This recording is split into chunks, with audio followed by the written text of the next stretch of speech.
interested to join in pharmacovigilance industry because I would like to become an expert and actively involved to adverse events reportings, update reportings, and writings, update writings. So I would like to join in this.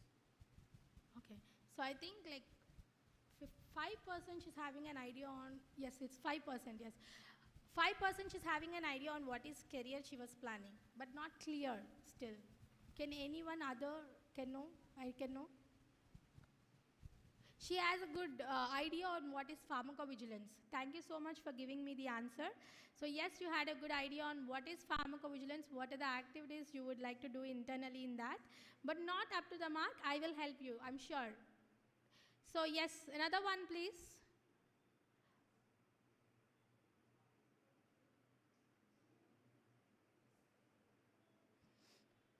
I think that men who raised answer initially can answer. Yes. Next chance goes to you. Ma'am, good morning, ma'am. Yes. I just want to do MBA after my family, ma'am. MBA. MBA, ma'am. Awesome, awesome. I like it. Great. So adding an MBA degree to the pharmaceutical sciences, can you engage the students? Why is that you are feeling to take that degree? Do you have any idea on, pre-plan in the career?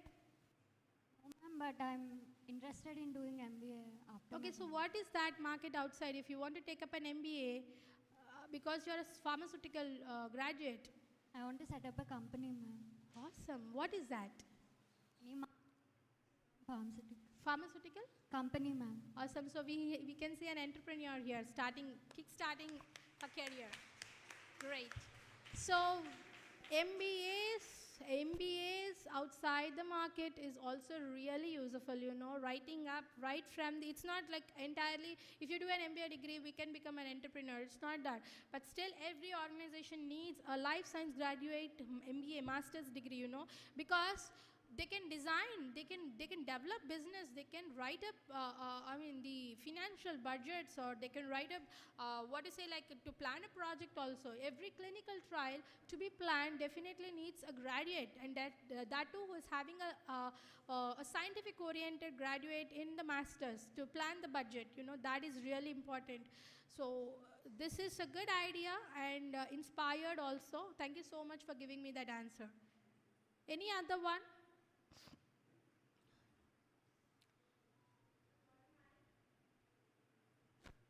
Good morning, madam. I completed my graduation recently only.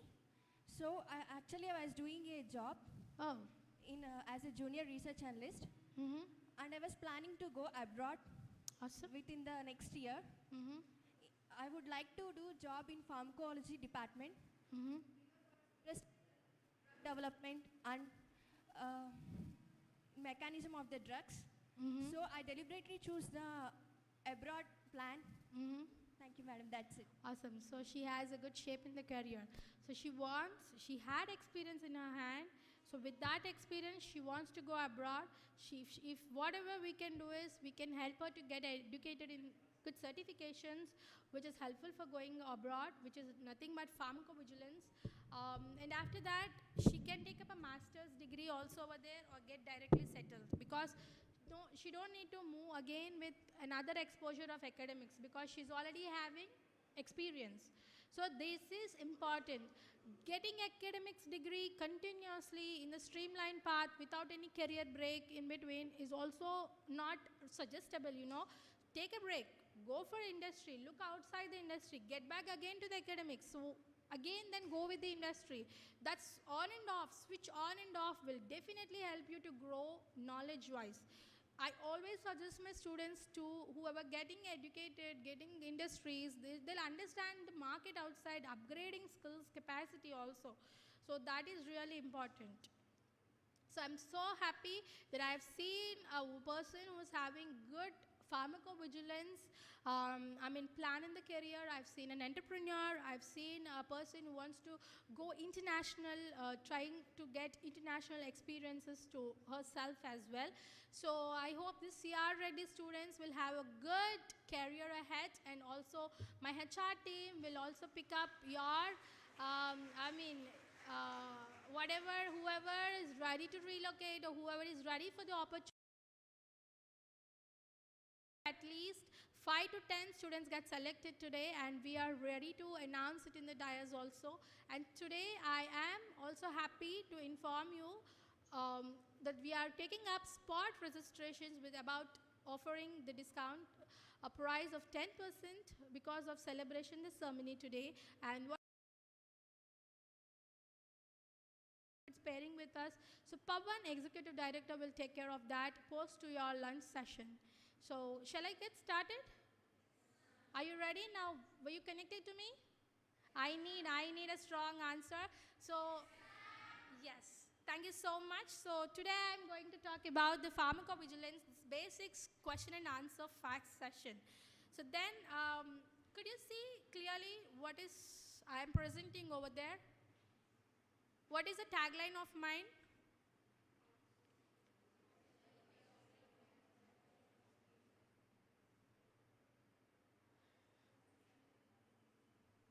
Did you get it? Did you get it? So who is more important?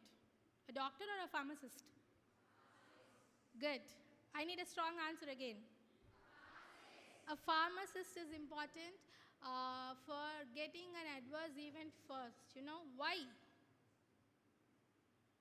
Rather than a person who is treating the patient, why should I go for the pharmacist to get to know what is my adverse event? Why am I stating this? Yes, please answer. Patient counseling. Patient consent? Patient counseling. Patient counseling. Okay, good. Anything more? Why are the adverse events needs to be reported directly to the pharmacist rather than going to the doctor? Because of drug knowledge, only a pharmacist can do this. Can give? Because of a drug knowledge, only a pharmacist can do this. What is this? Patient counseling. Suggestion. So yes. So thing is that is called pharmacovigilance. A pharmaceutical person can develop a causal relationship between the drug and the event, which is nothing but the pharmacovigilance. So that is a good person who can understand only about the drug is a pharmacist. So the person, a patient, if he comes with an adverse event, and the first person who would be getting to know would be, if it would be the case of the pharmacist, then the pharmacovigilance will have a good good boom market. But that's not happening outside. That is the default happening outside. When a patient feels sick or taking up an adverse event after taking the drug, whatever has been prescribed by the doctor, the patient will definitely go give the statement to the doctor. And the doctor can understand what has happened internally in the body, but he cannot suggest writing up a drug clearly. Am I true or not? Only the pharmacist can help suggesting the doctor to write up which is a prescription that he needs to report. So what if that patient comes and give directly information to the pharmacist? Will the market change? Or will the career change? What will change? Or the job opportunities changes? What? What will change? Entire healthcare management system changes, That is important. Pre-planned healthcare management systems, what's happening for every organization or for every country who's taking care of, with the regulatory bodies who's taking care of the entire country, healthcare management system domain changes. If a patient comes and talks to a pharmacist directly about reporting what is the event, then the pharmacist can coordinate with the doctor to support write up the treatment. So that is why the purpose of your internships after your Pharma D degree will be planned with the doctor only. Am I true? That is called as, what is it called as? PharmD internships. It would be like 1 long year. What we call as duty doctors. Got it? Am I true? So what is the importance of duty doctors?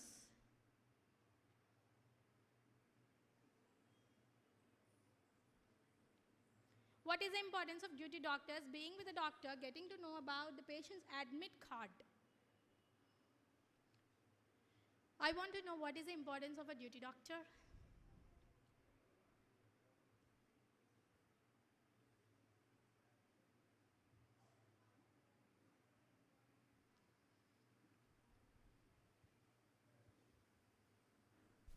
Good morning, ma'am.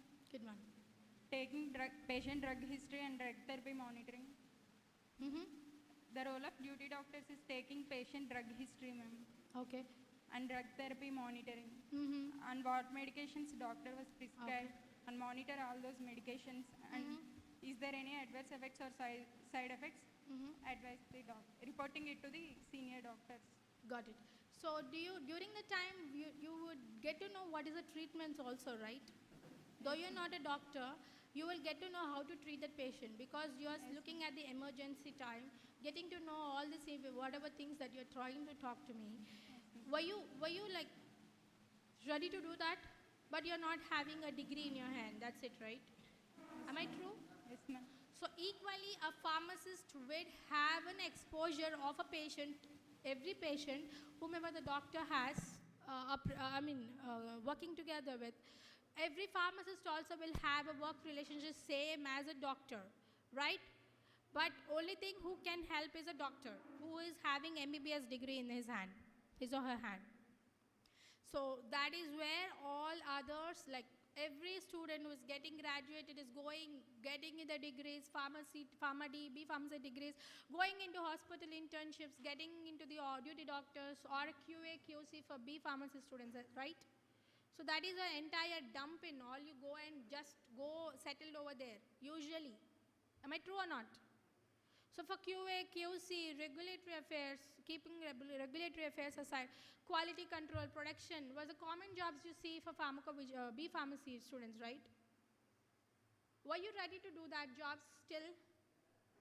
Were you ready to do that job still?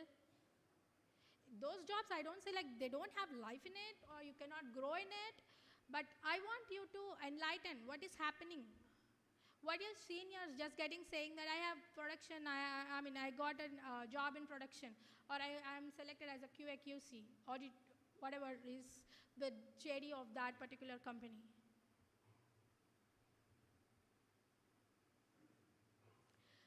So, see, this is like a tradition that has happened entirely, and every student who is getting graduated is losing what they do have interest, they do have good entrepreneur skills, they do have good masters in going abroad, getting into research skills also are going in the same traditional pathway.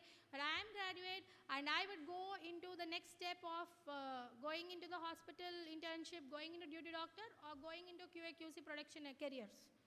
That should not happen, just reverse. Let's do reverse engineering for this process.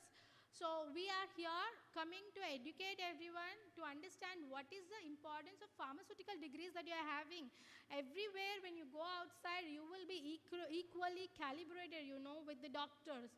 And even the nursings also, I'm so unpleasant talking about this. Though they're doing nursing degrees, they, in US or in UK, they will consider them as a doctors who will treat the medicine when the doctor is not present. But here in India, they don't do. When the doctor comes also, the nurses will just sit and say, like, look at the patient's safety care, that's it, right? They are wasting even their degrees also with the common tradition, what I'm talking about. If they had a clinical research skills, they can also go settle as a principal investigator. Principal investigator is a person who will take care, he's a doctor who will take care of a clinical research in his particular hospital. But even the nurses can do that, in US or in UK and abroad. But that is not happening in India. See, developing, giving permissions for so many colleges, educating every student. It's happening. The new governments are coming up, new education, healthcare ministers are coming up. Though lots of companies, industries, they're trying to bring everything are doing for commercial purposes. But let's go internally. Nothing is happening. Nothing is working as per the student. They're going as per the traditional courses, or they're going as per the traditional jobs only. Everywhere, the awareness needs to be built on, like going into what is clinical research, what is not only clinical research, we do have many number of courses like homeotherapy, allotherapy, and artificial intelligence, machine learning, till the advancements also. Every domain of it is useful, There advancements, software training skills is important. Get to know technically. First, what I suggest is get into the technical skill set. That is important for every graduate. Though you have a traditional career, keep it aside. Take that as a worst case scenario. When you fall in that, once you are not able to pick up yourself in the technical environment, you make it as a second option. Am I true? Am I true? So I'm not forecasting anything. I will show you clearly what is the importance of your pharmaceutical degrees to the pharmacovigilance industry especially. So I'm here coming to talk only pharmacovigilance today, but it's not like that. We are talking about the clinical trials also and the different domains in it, but keeping a target aside is the entire pharmacovigilance industry. So, get into my topic. I'm so sorry to take up such a big introduction and such a big interactive session. So, I want everybody to be, together collaborating, and so make each and every point to be useful to you. So, you can understand what is that I'm trying to talk about. So, you may wonder why the medicine causes harm. Do the medicine causes harm? Which is nothing but adverse events. So yes, pharmacovigilance is all about the safer and the more effective use of medicines for everyone. So medicines cures, but also they harm. Like, let me tell you what is that, what are the benefits of it, why are we talking about this? So first point is medicines have brought enormous benefits, but no medicine is 100% safe for all the people in every situation. Right?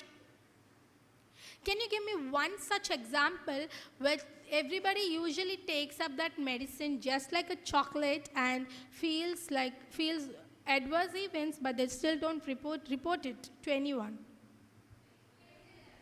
What?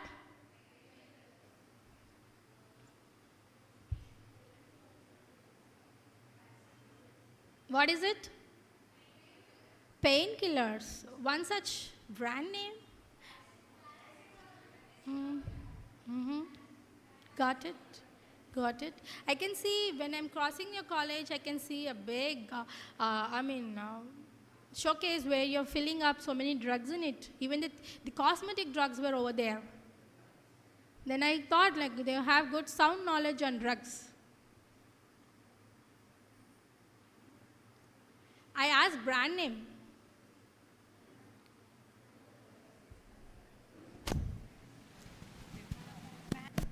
Yes, I can hear answer. Dolo. Rantac 300. Oh my God, you're out of my box. Sit down. So I am asking about only Dolo. So Dolo is really it's being ups and downs. You know what has happened with the Dolo? I haven't heard this in an article also, or I haven't seen in any research or a scientist person speaking about. Just my father speaking about Dolo, saying that this Dolo company has taken up more than 10 crores budget to donate that budget to the distributors of Dolo, whomever over there, to circulate it in pandemic time. That they use the market. So today's business is sometimes they'll get a fruit somewhere. Okay, so yeah, so I've seen that. Not a scientist person also, or an MBA graduate or a degree person who's speaking this. It's some let's consider a layman. Layman is getting to know the facts of the pharmaceutical industry. Why should we do that? And what is the adverse event we usually see of dolo? Drowsiness?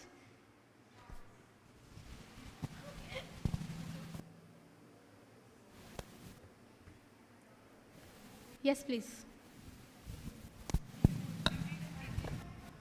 Low blood pressure, weakness, dizziness, constipation. Good. So some say like I'm not able to drive long also. I heard this because of this lack of awareness on the drug adverse events. Everyone is using it in a very common way that this drug is causing side effects, but still it's not been reported because it's a common use. Why are you not taking dolo if you're having a fever or chills or headache, whatever purpose of it, body pains? They're taking up this paracetamol 650 mg. They know this formulation also. Everybody knows about the formulation. That's how the drug was marketed. It's not the importance of dolo or the disease or the COVID-19 pandemic has turned. It's entirely the business, what that particular company has did it. Am I true or not? Am I true? So why should we waste all our pharmaceutical degrees in this? Aren't we aware of this and get others enlightened? So let's move further. So every time a treatment option is considered, the patient must decide this is benefited. The patient should understand the benefits and the risk of every drug what to be taken. That only happens in India where we are not able to get to know about the patient who's taking up the drug. But other side of the US, UK, wherever we go, the patients definitely have a leaflet. And even we do have, I don't say even India has, every drug in the manufacturing, like in the box, package, we do have a leaflet, But who will read it? You or me, even a pharmaceutical students also won't read it, right? You just take it, yes, doctor gave me this prescription, I'm taking up this medicine. That leaflet is really important. Managing your health with that leaflet, timing, schedule, or adverse event, what they had already, suspected it is important. So let me go in further of this. So patient must decide if the benefits are sufficient to accept the possibility of discomfort or harm, which may already be known or recorded to the patient leaflet, or on time, or sometimes unexpected minor or serious harms may also occur. So I would like to give a question globally so that you can give me the answers. So how do medicines cause harm? Overdose or not prescribed dose also.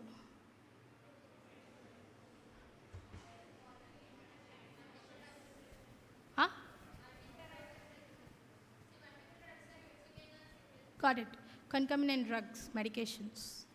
Good answers. So next question. How do we reduce the risk of harm from medicines?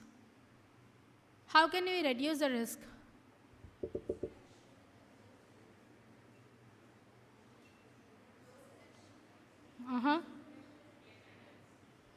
Got it. Dose escalations, we can tell it as. Some answer? Okay, got it. Having a medical record. Where is the answer? Where you? Yeah, okay. Having a medical record. Great answer. So having a medical history for every patient before a doctor prescribes is really important. So that is how we can reduce the harm of allergies or whatever, like a medication that has, or a post-surgeries, or a feeding women, or a pregnant women, whatever. We should consider all these into the considerations through the medical history only, and then the doctor should prescribe. That happens usually when you go in front of the doctor, he will usually ask, right? So if a doctorate is having a good education, he will definitely ask, taking up your history first. What is that? What is you? What is your age? What is your vital signs? Still the vital signs, he'll be writing it up, right? Even though that happens naturally, but still the medications will be prescribed, and without notice, we'll be receiving harms, effects of the medicines. So next one is, are we still watching for the safer medicines? So we are still in a revolution or a resolution, what do you say like? We are not still having a good healthcare management domain in India? If that is the answer from a fresher like you, saying yes, we are still waiting for a safer medicine, what should we do? Should we do research? Should we go get more industries to our country? Or what should we do? Should we develop more scientists? What should we do? More research. More research on drugs. Great. So every disease, before it creates a pandemic like COVID virus, we should forecast it. Forecasting is important. Getting into the research is not only important, forecasting that research is also important. There, if you get a very, good content, develop a good drug, discover a drug, you will be getting a patent also. How many number of patents India has for a drug? I think this is a general statement you usually see in your books.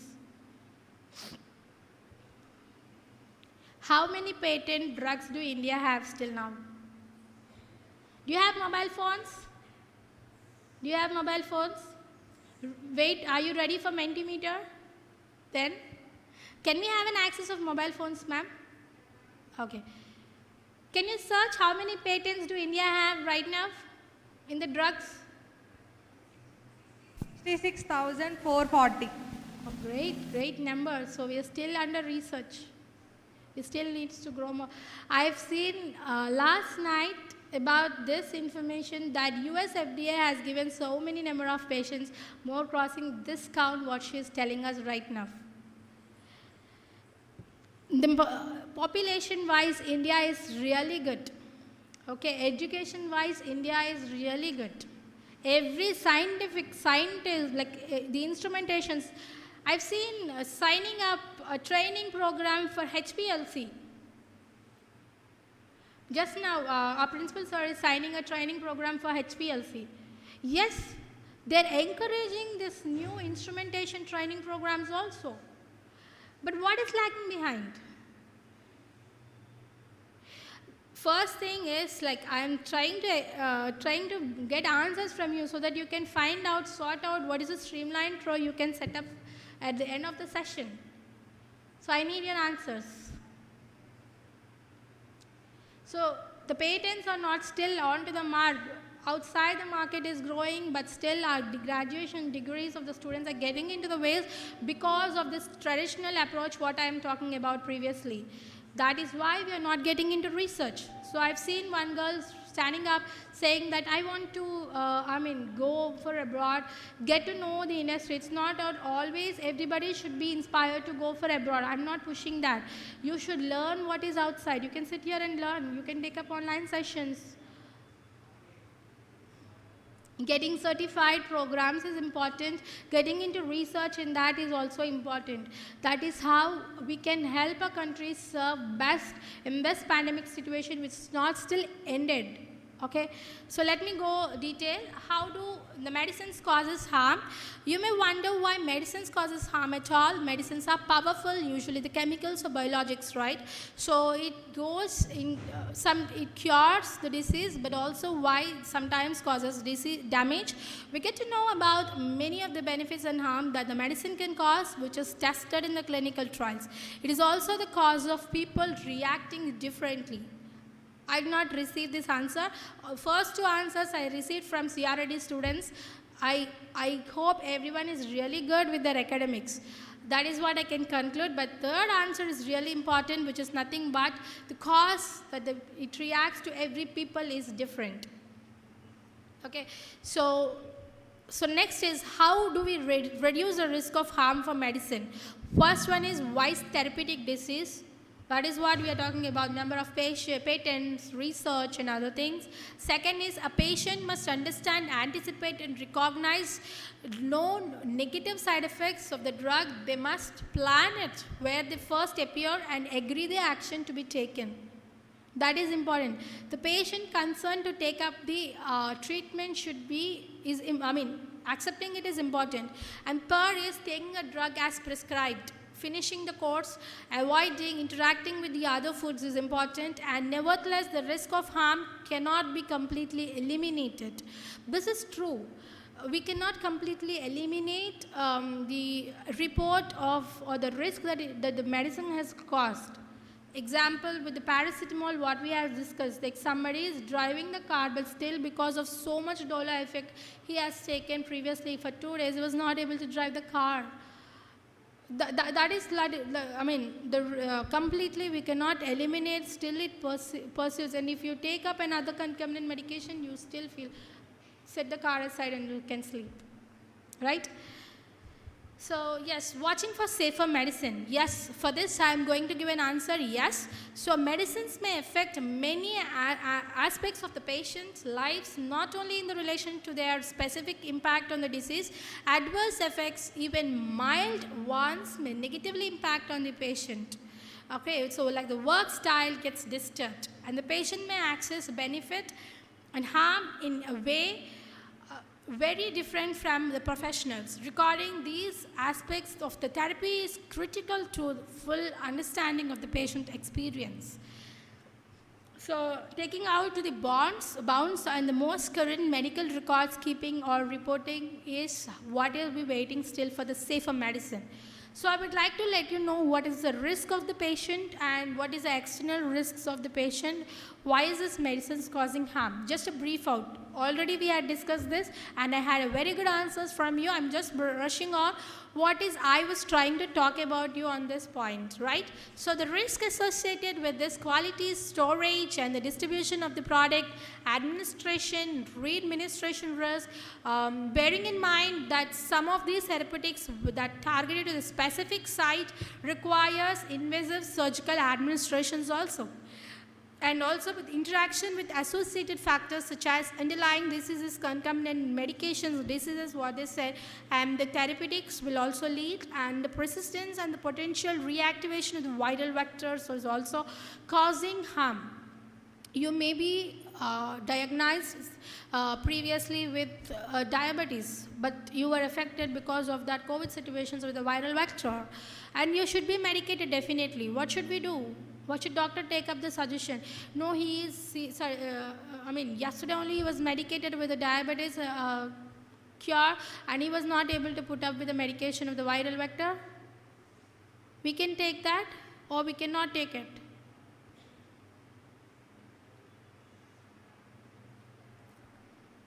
Sorry? What would you do as a duty doctors if you are?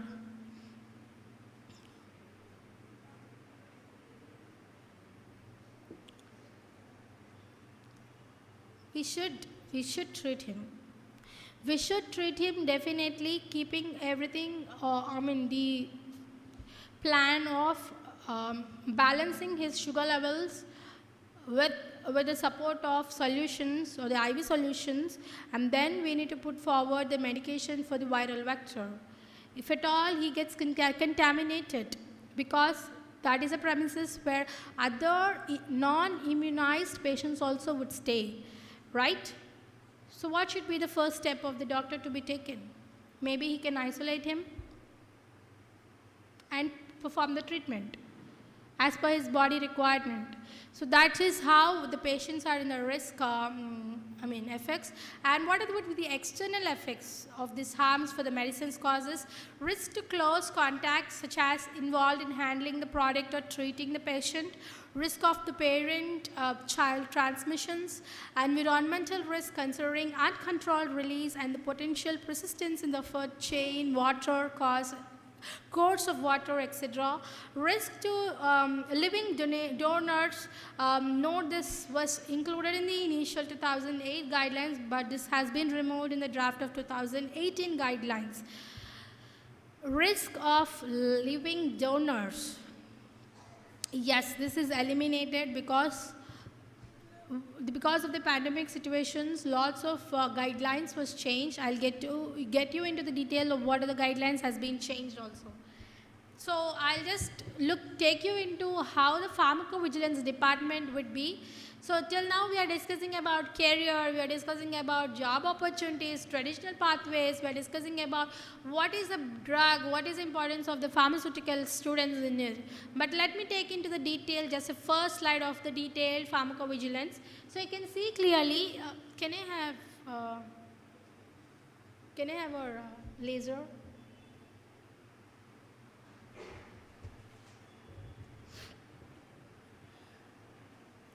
We can't?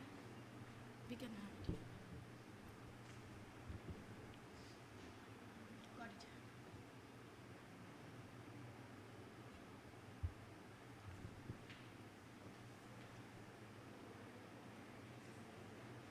So this is the entire framework of pharmacovigilance. So you can see people aside, functions aside, structure aside. Functions are something that entire pharmacovigilance domain works. People are something who will support for these functions, and structure is something that the domain of the manufacturers would be into these functions. So let me show you clearly. So detecting the adverse event, reporting it, and generating the report would be fallen into the hands of doctors, pharmacists, nurses, healthcare workers, and consumers. Okay, so then the report goes internally, and who will be the person who will overlying these functions of this adverse event reporting system is the manufacturers. Okay, so then goes with data collection. What happens after this information of adverse event is being reported by all these people in this domain? Then goes into the software where we'll collect all the data respective of one particular drug. Okay, so that is we call it as data collection evaluation reports, which is we call it also as causality analysis and risk determination. So this is a specialization which we do in the Department of Pharmacovigilance. If you are a CAPA person, which is nothing but corrective and preventive action, or you are a risk-based manager, you will be having a very good salary. Believe me, the persons, more than the scientific experts who will judge this case of causal relationship, more than the pay would be for risk managers, risk-based managers. So I will get you into the details of what are the jobs we have, what is the salary packages also, don't worry. So then goes, who will be the persons who will help this is medical specialist, clinical pharmacologist. Who are clinical pharmacologists?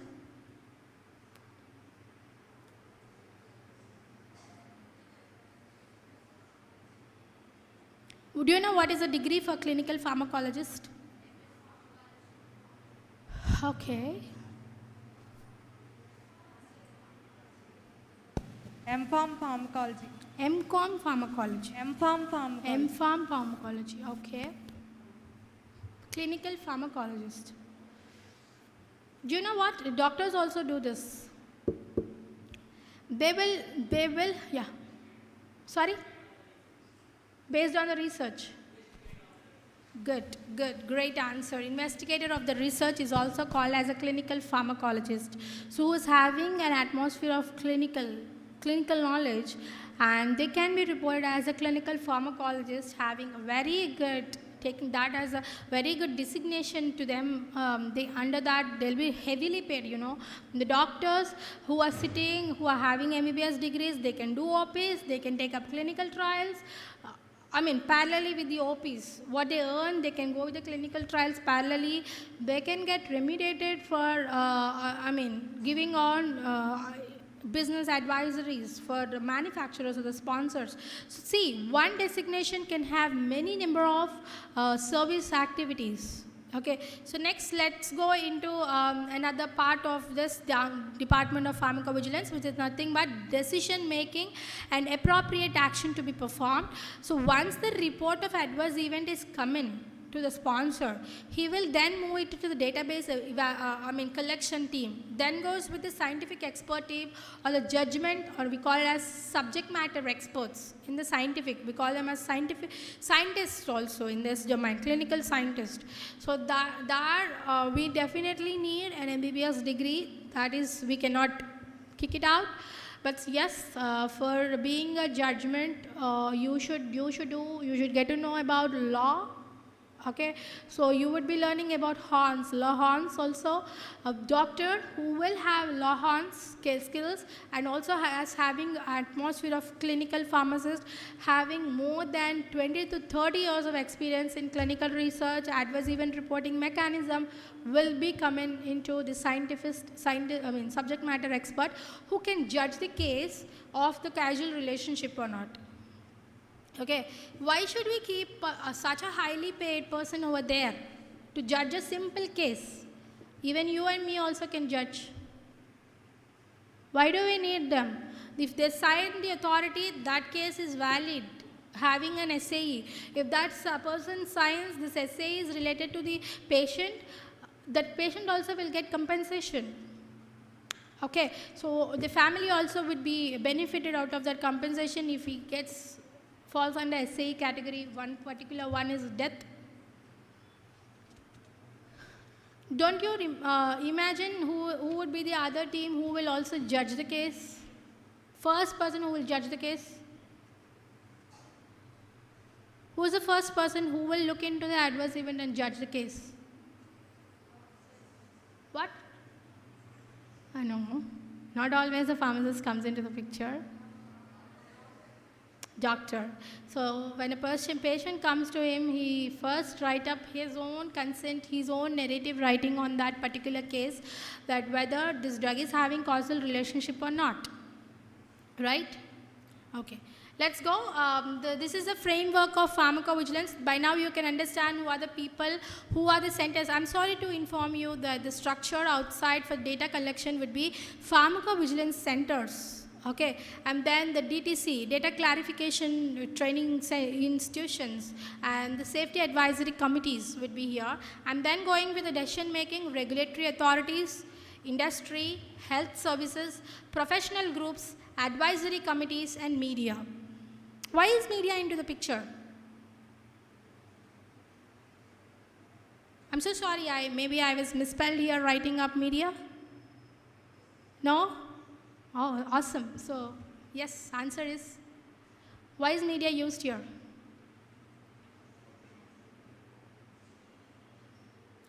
I've seen one time when I was in my childhood, I guess, one of the news, a local news channel reporting saying that one of the doctor is taking up unnoticed drugs and giving to the patients. And the patients are getting so many adverse events and they're, dying aside, falling sick, or admitting in emergency. Well, what? Awareness. Was that media trying to help the society or trying to break the society? Sorry? Anyone who is inspired to write up a scientific journalism here? Anyone was trying to take a good career writing up scientific journalism? Nobody. You will be an expert. Why should I speak over there, the scientist experts? You can be a journalist. You can take up the live things, performing for the clinical trials or going in the drugs, post-marketing. You can write up your own self. A person who's having pen can write up many things, you know. Why don't you be that? Oh, I can see a journalist, sorry. I already published another. What? 2 articles, ma'am. Published 2 articles. You are a digital auditor? So already working on 2 articles published yesterday, ma'am. You already worked in publishing? Articles, research journals, research journals. Oh, great. So have you met any, live clinical trial, pharmaceutical journal or a case study which was published?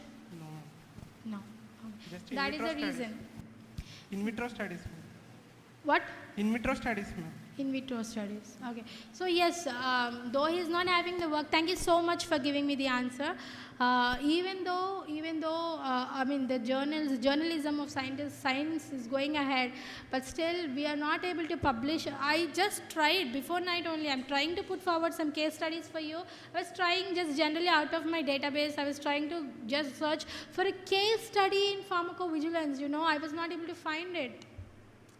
That is because nobody is pinning down the adverse event reportings or a case that has happened. Why? Why?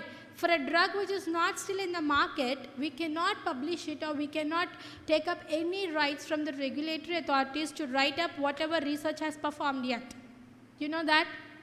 That is the main reason why the safety adverse events was not being reported outside or written up something that has occurred. But still the media, pros and cons, yes, they do advertise, yes, they do also do some downfalls for the doctors, making up an illusion for the layman to say clinical trials are just something. They will use the body as an experiment. Don't go for the pay of money. But that doesn't happen, Every patient who comes into the clinical trial will definitely write up or sign up an informed consent, and with he or her willingness only will be into the participation of clinical trial. And even that doctor who is taking up a clinical trial should be accredited, should be having his site ethics committees, he should be having already previous exposure to clinical trials. He should have ICU bedding, everything for emergency support. He should also be a person who can write up safety events, so knowledge everything. So everywhere, pin and on, this principal investigator will be on and off being trained by the sponsor on the clinical trials. And even this person profile should be approved by the Indian Regulatory Authority to take up a clinical trial. It's not simple, upon approval of the patient profile, doctor profile is not only simple. That site also should be accredited by regulatory authorities, and even the lab, where the samples are going or the patient readings happen, that particular lab which is nearby to him or the central location where the sponsor is giving him should be also accredited. Whatever is in the clinical trial should be accredited. And the doctor is not a simple person who's just taking some money from the sponsor, giving the drug to the unknown patient. That is all, false illusions that the media causes other side, but still the media, pros and cons, will write up good articles, good awareness streaming researchers on the other side of the coin also. That is what the importance of media here. So let's discuss about the system capacity, the pharmacovigilance. So every organization, if we talk about, I was a pharmacovigilance, I have a pharmacovigilance organization. I will take up adverse events, report it to the regulatory authority, or I will be a person who will be triaging between the sponsor, with the ethics committee, or with the regulatory body. Okay, so let's see how the system, how they do market, or how the structure of that organization looks like. So starting from here, like the structure, system and roles, it would be like pharmacovigilance policies. They should have legal provisions, guidelines, SOPs, protocols. Drug safety advisory committee should be tied up for that organization, and drug information centers, clear decision making, budget planning. Okay, so everybody is important to build the structure, system and the role of one pharmaceutical organization. And then goes with pharmacovigilance, So then goes with staff and infrastructure. What comes here? So designation staff for pharmacovigilance, communication technologies, core reference materials, reporting and monitoring systems, adequate facilities and infrastructure. Next goes with skills. So every set of organization definitely needs a skill set on pharmacovigilance with updation of guidelines or with updation of ethics committee guidelines or with updation of respect for the disease or the drug wherever they are working for, with the update of protocols, investigated brochures, whatever. So everywhere the training goes on continuously by the sponsors, and that skill set is important. And next goes with tools, which is feasible for every employee to work quickly. You know, if not, I would like to deviate about this point of pharmacovigilance. I've seen the clinical trials working from the history way back. Do you know anybody about what is the one pandemic, situation that has occurred, made the clinical trials come into the picture? One disease.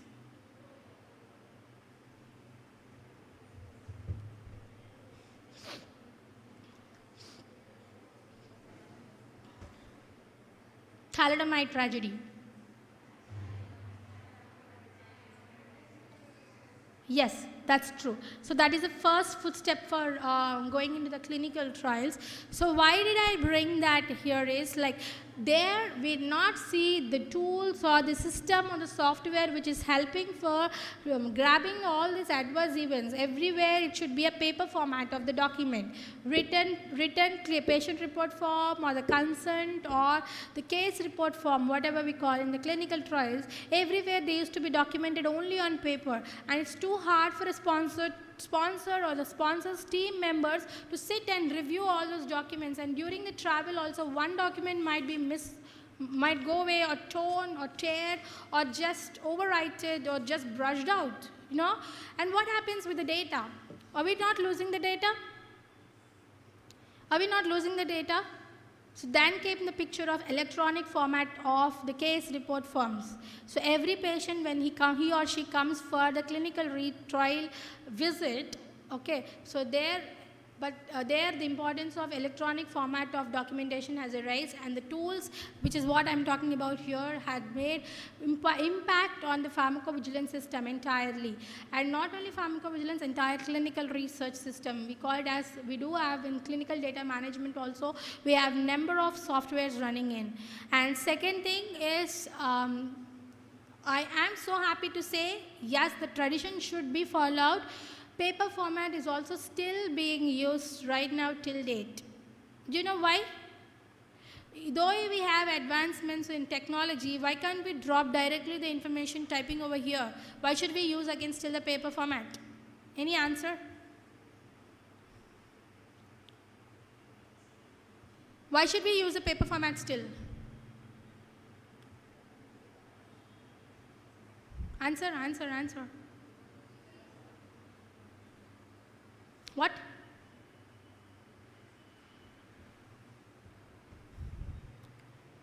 Will that be used as a source documentation or a recheck use or a security purpose of the data? What if something has happened to the software, a virus or like a security issue or theft has happened? The sponsor cannot again put back the complete budget and take up another clinical trial time, right? He should have a paper source documentation to be re-verified again.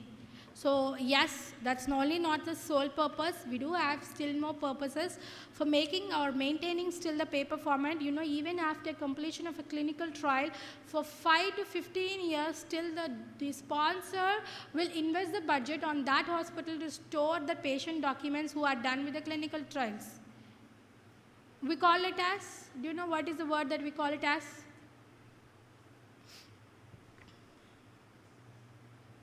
Pavan, what do we call it as? Pavan, storing the documents in the clinical trial. What? No, I'm saying like after the post to the clinical trials, we still store the documentation paper format. What? Archival. Archiving, documentation archival is important. And you know that sponsor who has run this clinical trial successfully entirely for the 4 phases of the clinical trial But still, he will be equally calibrated who has spent more budget on archiving those documents. Why? Because we don't know like how upside down the safety parameters turn. Again, the regulatory authority will provide or give an option for that sponsor to take up another phase of a clinical trial. Do you know how many phases of clinical trial we have? 4. That is for bookish knowledge. Do you know how many phases of the clinical trial we have? Sorry? 6. I had 6. Who is the 6th person who is telling it? We have 6 phases of clinical trial which is not noticed. One is phase 0.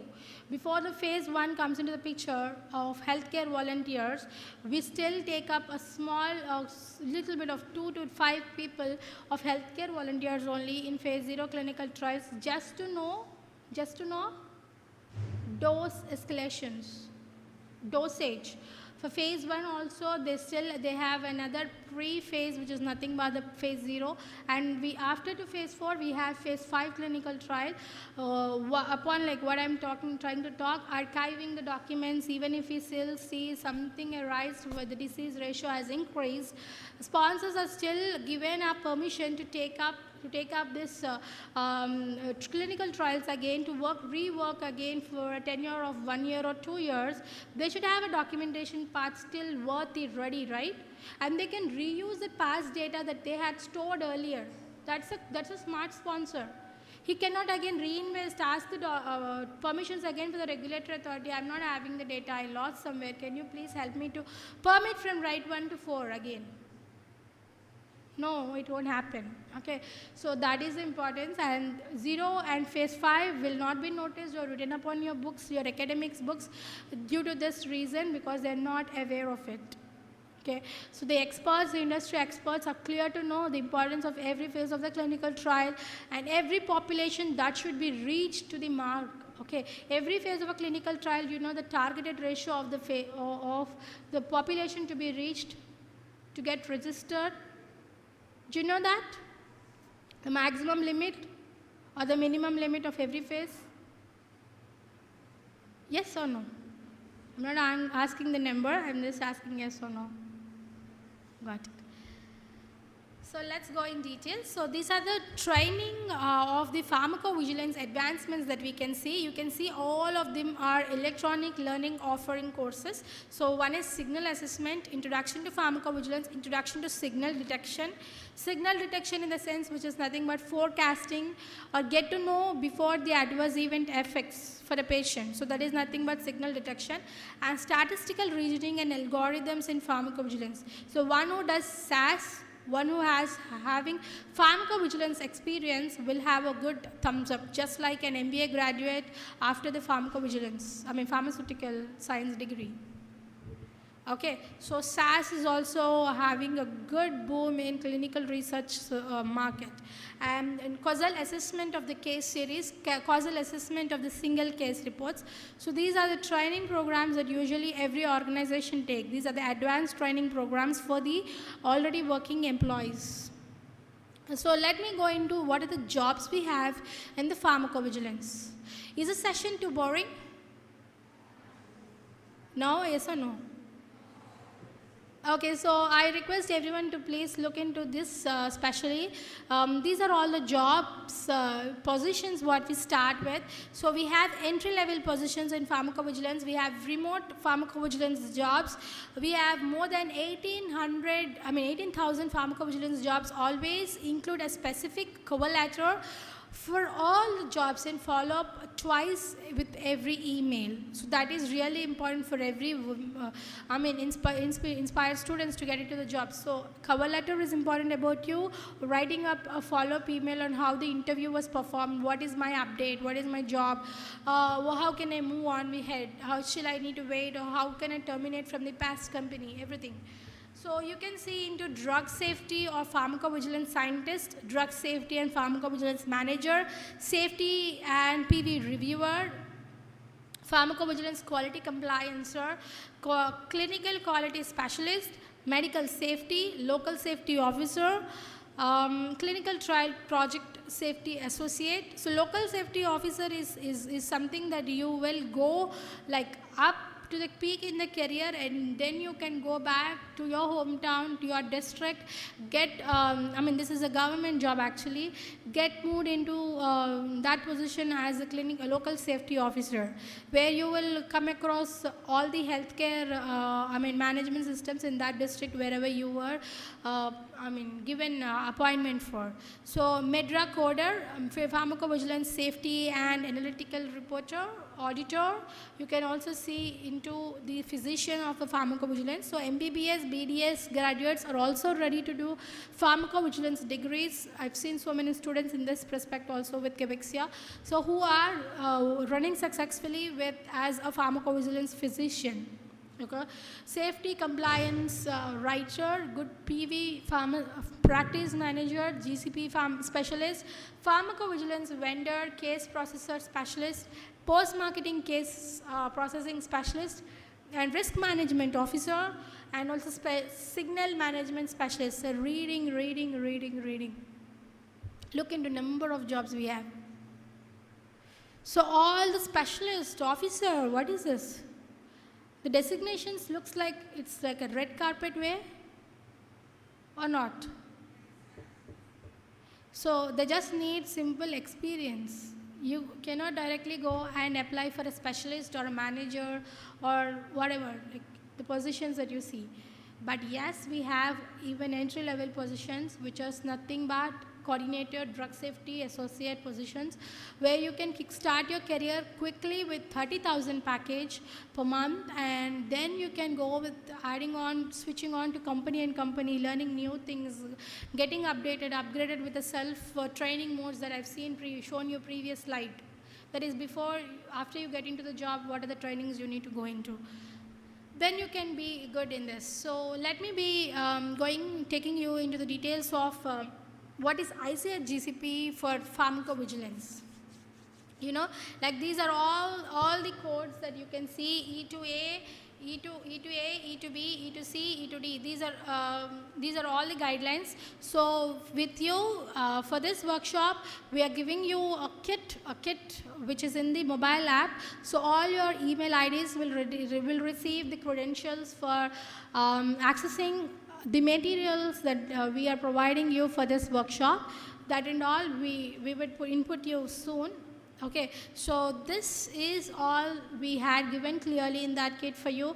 So I request everyone to please go in detail of whatever the materials we are giving, which will be really helpful for you to understand what is the pharmacovigilance clearly, the basic knowledge. So I am here talking about only the complete overall platform of pharmacovigilance. But if you want to get to know about real content of pharmacovigilance right from the basic knowledge, you should definitely go through the course, get registered, understand what is the industry experts talk about it, and then go select your internship and go into the placements. Okay, so and we also have Seoms. So I'm going to take everybody to understand what is Seoms, and I will also help you to write up a Seoms letter also now soon. So can I know the time? Time. 12:10. I still have time, right? I have 10 minutes time. Okay, I heard like I have 10 minutes time to you to understand or to take up your lunch break, take a nap. Are you ready to take a nap? Are you ready to take a nap? Can I help you to, before taking a nap, let's consider it's a nap time or a lunch time. So can I take you into the serious issue of the pandemic that has happened? Okay, as an industry expert, I've seen so many pandemic situations not only happening, in the public, but inside this field of pharmacovigilance also. Shall I? Okay, so I hope everyone feels interested in this point. So with this adverse reporting, drug reporting with the use of drugs for the treatment of COVID-19 symptoms. So this is my main motto for you to educate enough. So I was trying to put up all the COVID-19 exposure that I had been through with the adverse drug reporting mechanisms or the reporting procedure, what has happened. So this is a real industry insight. I hope this will be really, knowledge feeding for you. Okay, so grab in and understand. I want everyone to be answered or ask questions so that I can share more knowledge to you.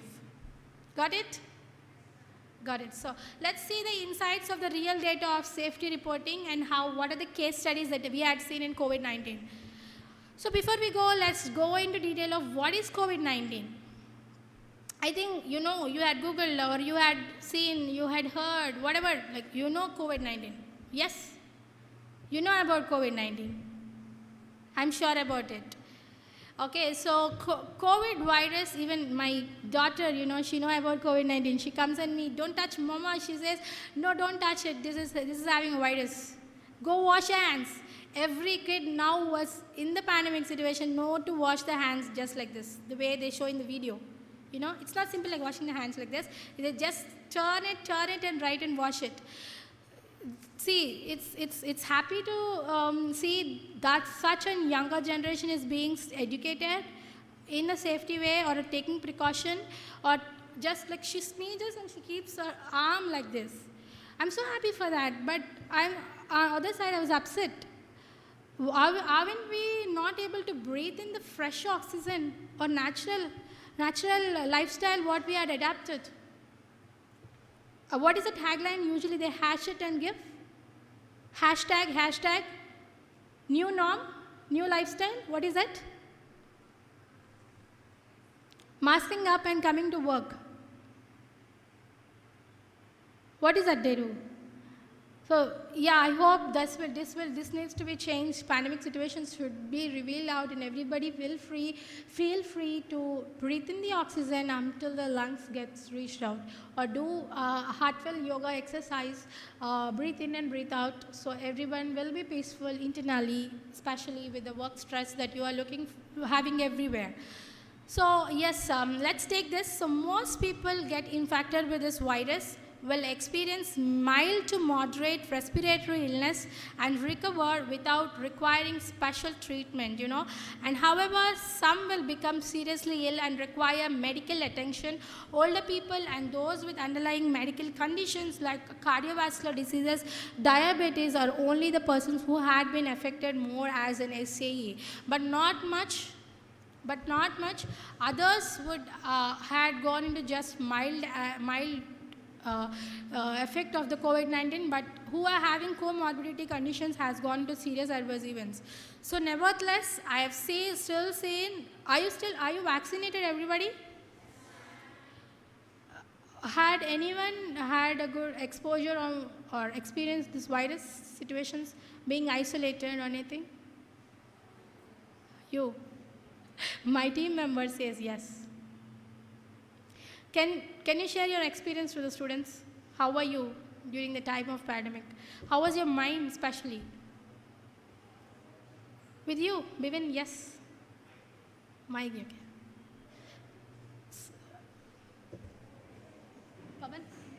Pavan?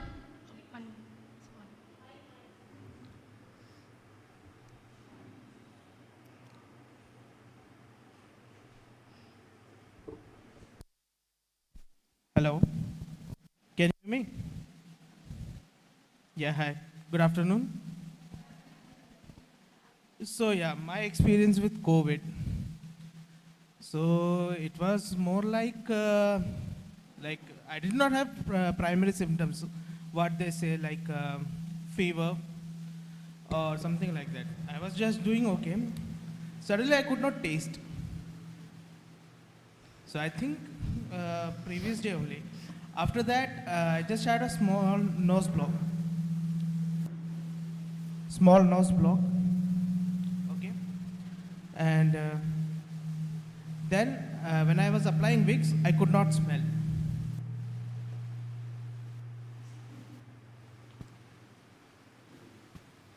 Hello. So yeah, I could not smell. So as a son of a nurse, so I knew what was happening. So almost for a week I was in quarantine at my room. So the mindset is something like that: you can't do anything freely. Your life will be inside a room for almost a week. So nowadays we have like internet, phones.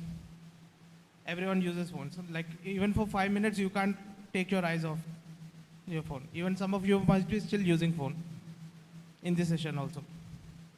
True? If someone disconnects your Wi-Fi, you all will like, what happened? It's a truth fact.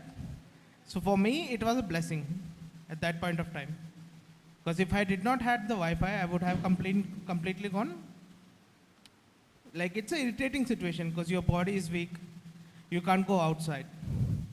So at that time, when you have COVID, it basically, helps you to recognize how much mentally strong you are.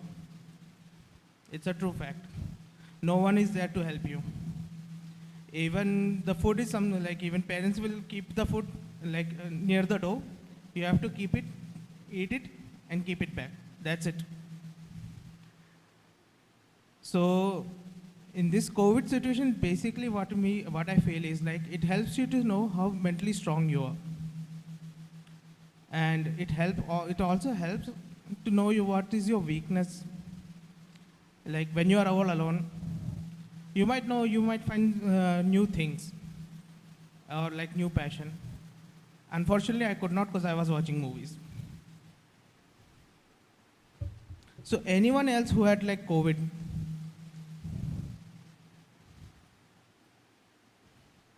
No one had COVID? Then it's the most safest city, I guess.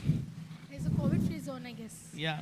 So Reddy College is a COVID-free zone, taking up good steps during the COVID-19 pandemic. So we can badge it actually. So thank you so much, Bivin, for giving us the live exposure or the live experience that you had occurred. And I know the upset, and I know how the mental thing happened for every person who has affected by this virus. See, why I ask this question is like the seriousness is not only with the illness, or the seriousness is not only with the death of the COVID-19. The seriousness is also with mental health, who are not able to adapt their lifestyle, go normally whatever they had performed previously, and still we are still taking up the precautionary steps and getting out, being isolated. Again, recently also we are hearing it. Yes, we should be prepared with number of strains which come out still, and how the pandemic side, maybe we can consider it whatever the entitle is saying, that first wave, second wave, third wave, we should be prepared for it.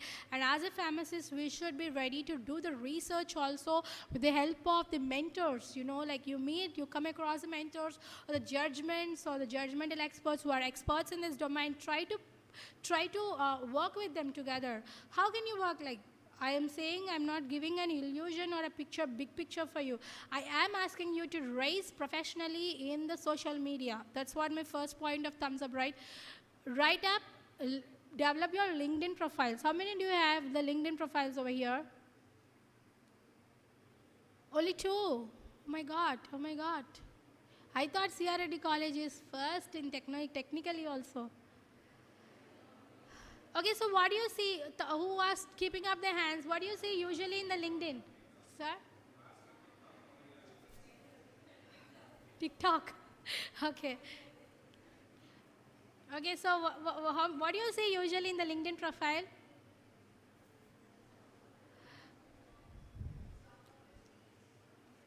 Job opportunities, okay. What's more? Do you see like the research or the scientists sharing their articles, sharing their experience, or sharing whatever they are breakouts with the research? I see so much content in it. I can see, if I am a LinkedIn user, I'm already a LinkedIn user, okay? So I touch HR, I touch scientist, I touch chief executive officer of all the organizations, I touch students, which is my heart. I touch professors who are still gaining knowledge, about to gain knowledge and share the knowledge, you know. And even I touch doctors, and even I touch patients, you know. Yes, so this is my LinkedIn. Am I using the LinkedIn profession? I mean, though I'm paying for it, yes, am I using it good way or bad way? So is anyone ready who are having already LinkedIn, ready to post their certificate now what they're gaining in the LinkedIn after to this, that you had been educated, or whatever skills that you are updated after this session? It's so early for me to ask a consent from you and take yes, but this yes should be heard later by end of this session, end of the day. Got it? So yes, let me take you clearly what am I trying to talk on this. So yes, keeping COVID-19 aside, we are seeing the patient, our team member talking about COVID-19. I am talking about the treatment now. What is the treatment that has been given? You know, there's zero treatment during the time of COVID-19. Let's consider with the episode of 2021 January, right? There's no treatment. Nobody is understanding what is this. Though the situation has arisen before November itself, but still we are not aware of this situation until January has come across. So no pharmaceutical product has yet been shown to be safe and effective for the treatment of COVID-19.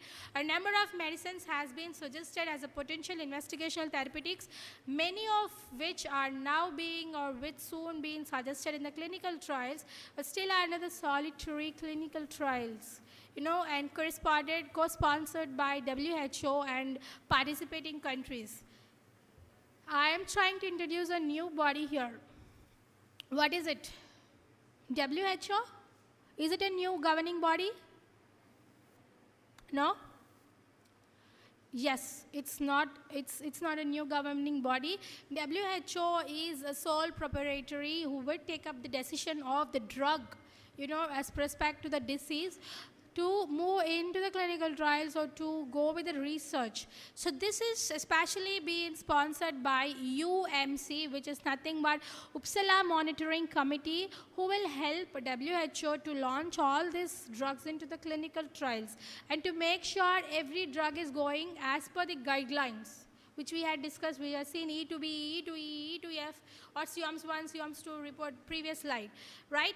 UMC is nothing but Uppsala Monitoring Committee in its role as WHO Collaborating Center for International Drug Monitoring, receives report of suspect adverse reactions to medical products from national countries centers in the countries participating in the WHO programs for international drug monitorings.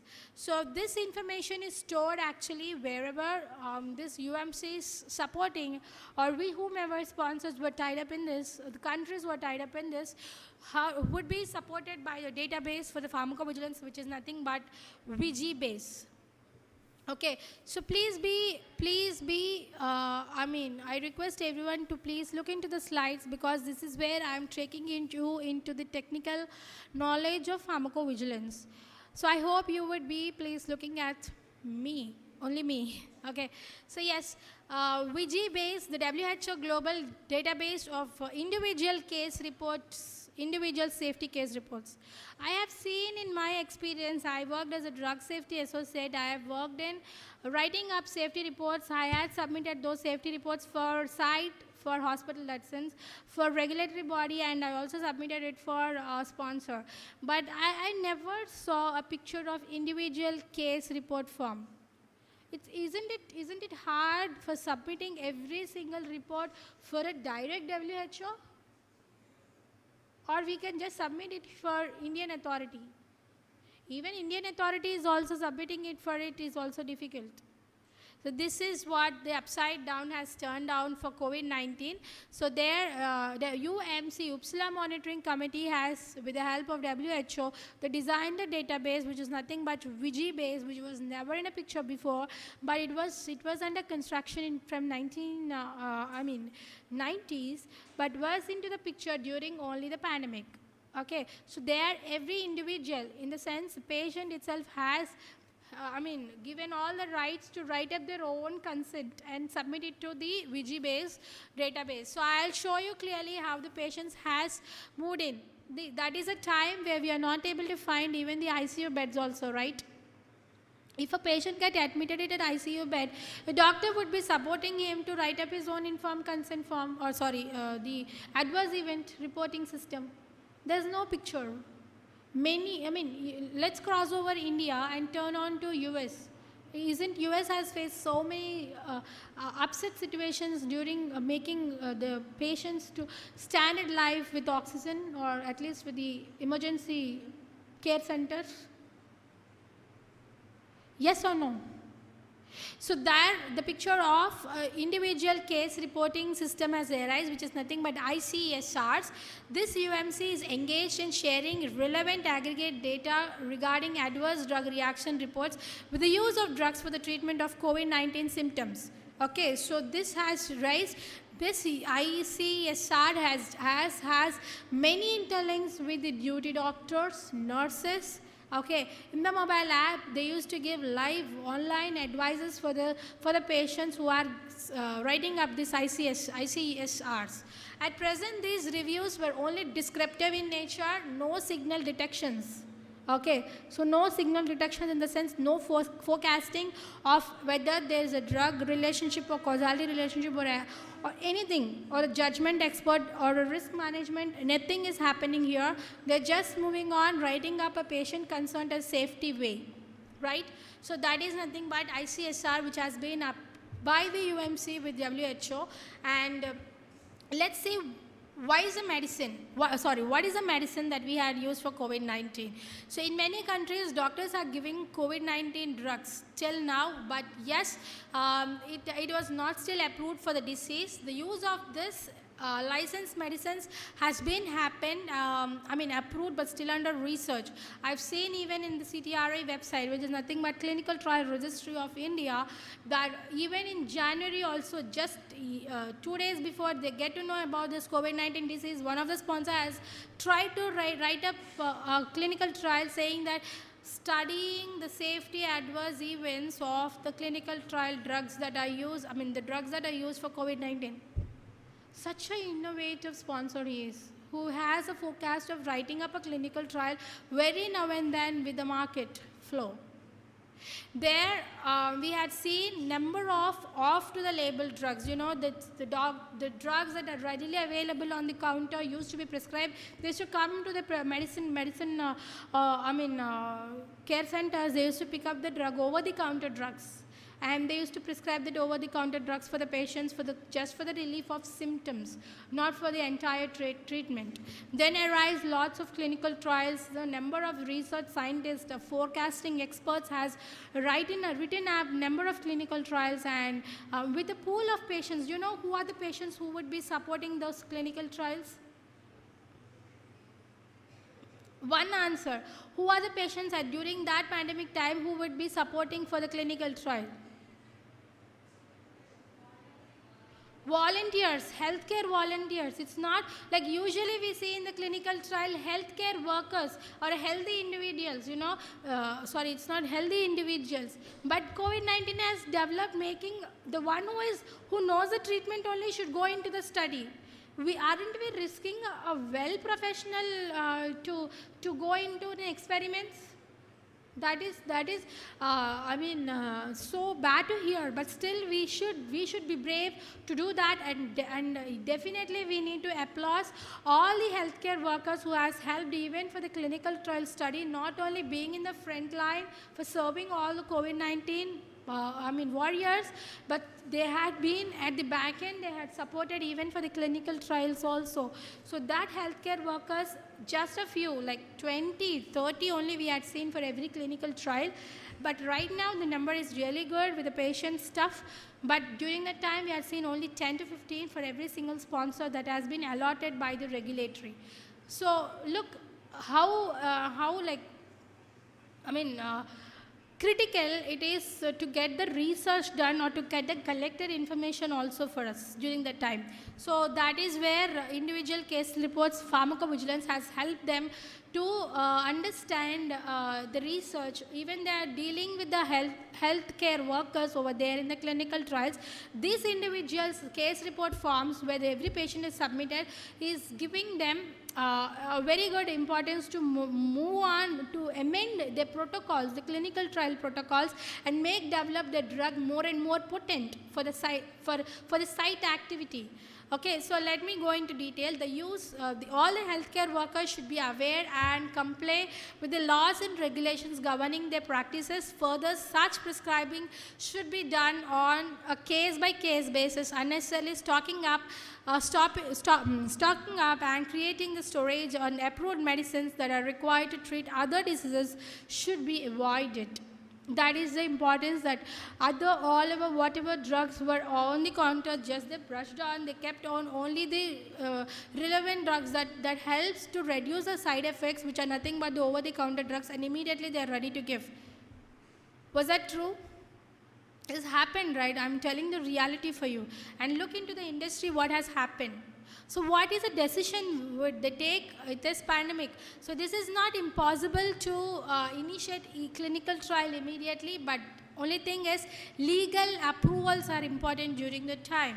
So which is nothing but informed consent, emergency use of monitoring systems, result documentation, whatever comes into the picture. So this decision to offer a patient of an unapproved or experimental treatment is between the doctor and the patient, but it must comply with the national laws. So whatever is, the doctors are given all the rights by the national laws to treat them whatever remedy they can suggest for reducing just the symptoms, not for the entire treatment. If they are really looking on an SAE, going for the unbreathable situations, that would lead them to treat, but yes, not until then. All the doctors are given permissions by the national regulatory.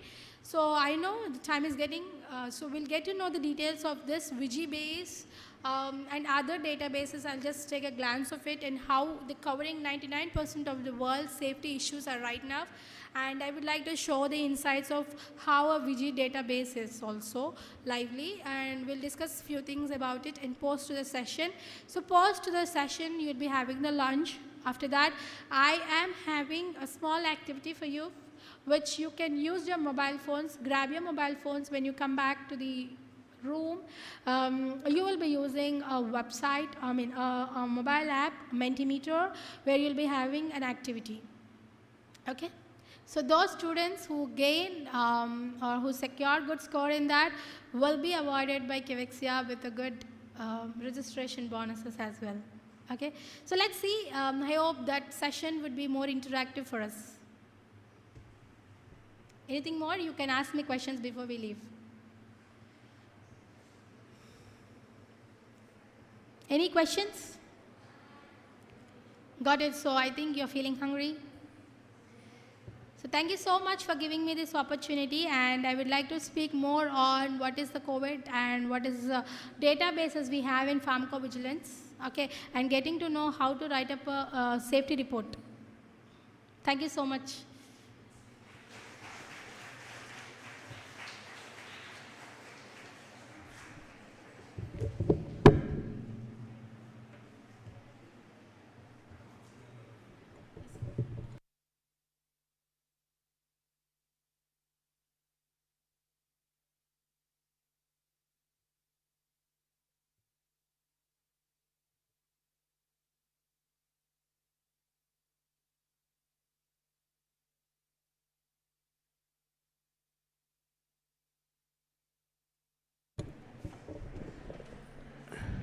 Thank you, one and all. So have a lunch break from 12:40 to 1:30 or 1:40.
Start అంటే live వచ్చేసి just already live రన్నింగ్లోనే ఉంది. Screen on చేస్తాం. Start చేస్తాం. So shall we start? Are you ready? Yes, ma'am. Okay, so I heard from my team saying that spot registrations are going on for pharmacovigilance, clinical data management and clinical research courses aside for just ₹3,890. And we are having a ready offer on that also with the open price because of the celebration day today, and especially for CRD college students.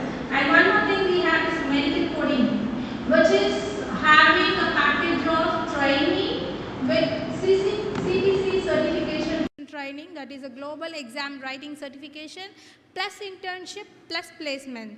So together we'd have a package just in ₹5,000. Isn't that affordable price?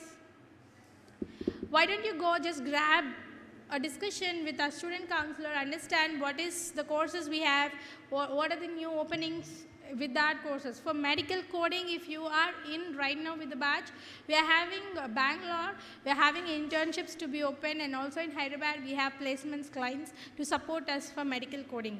So every program that we design, every certification that we design will be sponsored, and also with the placements, and ask your seniors who are already attending how the interview is going and what are the openings we have with us in the campus drive.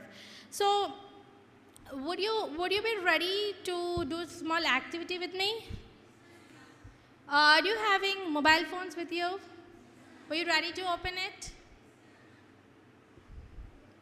So by then you can just log into www.menti8753903.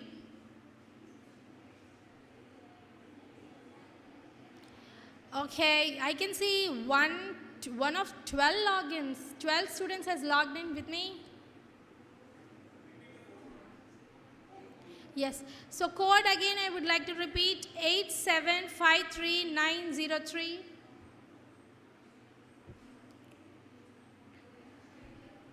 Awesome. So I heard there are 125 students here. Out of that, 10 went out for placements and remaining should log in. So 130, 115 count at least I should see here.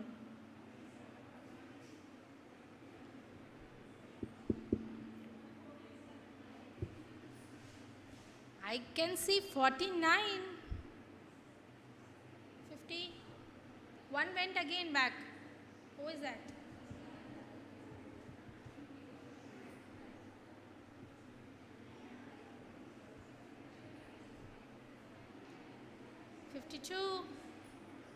Shall we start? So this is something that you will be engaged with us. So every time I say just register to the courses, we are having everything online courses where you don't get disturbed with your academics. Got it? So every course is online, like you spend Saturdays and Sundays with us 7 to 9 in the evening for the sessions. And you can have a quick question for me saying, if you be silent, I can be interactive. If you be silent, I can be interactive. So every session that you see, I can see a huge crowd of students sitting in my online sessions. But you know what? Every student who comes in CAVAXIA will be interactive with the industry expert trainer. Every trainer with us is an industry expert having more than 8 years to 10 years experience, and they share the real-time knowledge with you. Okay, so thing is that how we will engage the students? Though it is online, it's quite boring. How will we engage? We have a good platform where you can spontaneously ask questions, raising the polls. Do you want me to stop talking? So raising the polls and quick results also will be given. So in the first fraction of my word, I'm talking to you, I was saying there's an activity, and who wins the activity will be awarded with a cash coupon prize for registrations. Got it? So let's go into this. I am moving. Keep your fingers on your mobile phones. Quick answer will be recorded here. You know, like every quick answer will be recorded. I had seen 73 to 75 online registrations are also happening. So everyone in the online who is coordinating with us, you can just register into www.menti.com using the coupon code 8753903. I can see only 75 avatars are shown. Okay, let's get started. Ready, start, 1, 2, 3. Your first question comes up. List few serious adverse events. Look at your phone and look, you have 4 options. 12 seconds, 10, 9, 8, 7, time's getting up. 5, 4, 3, 2, 1. 75 answered. Got time up? Let's see. 39 has given the majority answer as right. All the above. That was the first answer, and the list few adverse events. I don't know what did you list it. Can anyone answer what did you list out of it?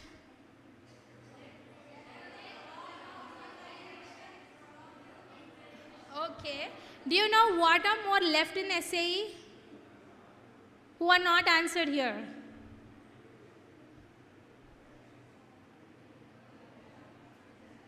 No? It's death, hospitalization, prolonged hospitalization. What is more in that? Congenital, wasn't that?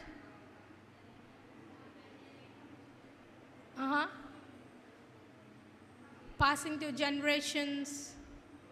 Okay, fine. So we do have 5 types of serious adverse events to be considered in the clinical trial.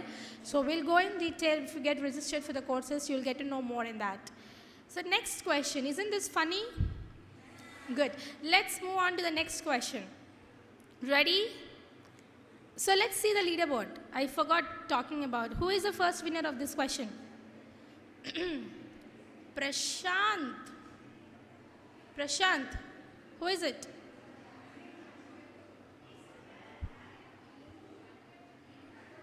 He is the fastest answer. Awesome. Give a clap hands for him. Let's move to the next one. Question number 2.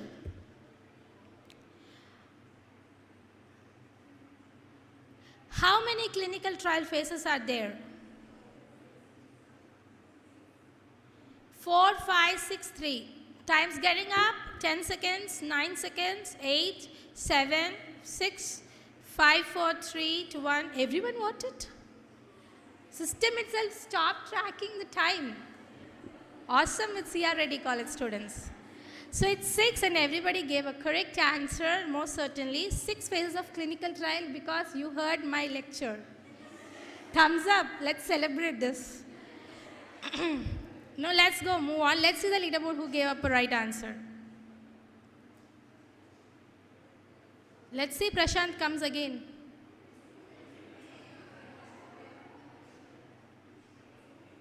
Are you watching it? It's Ajay this time. Awesome. Great. Shall we move to the next question? Question number 3.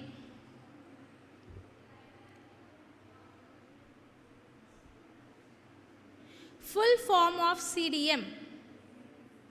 If you listen to me, you would have answered this as well. 9, 8, 7, 75 answers were all 74, yeah. 3, 2, 1. Time's up. 40. Why did you give?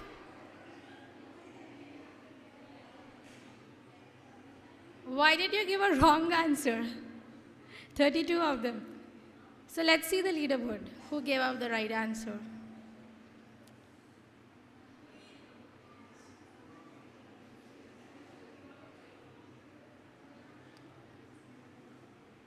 Supriya. Awesome. Let's stand up. Let's celebrate it. Great. So let's move on to the next question. Question number 4. Get started. Full form of ICF. It's informed consent form, information consent form, informational consent federation. 5, 4, 3, 2, 1. Time's up.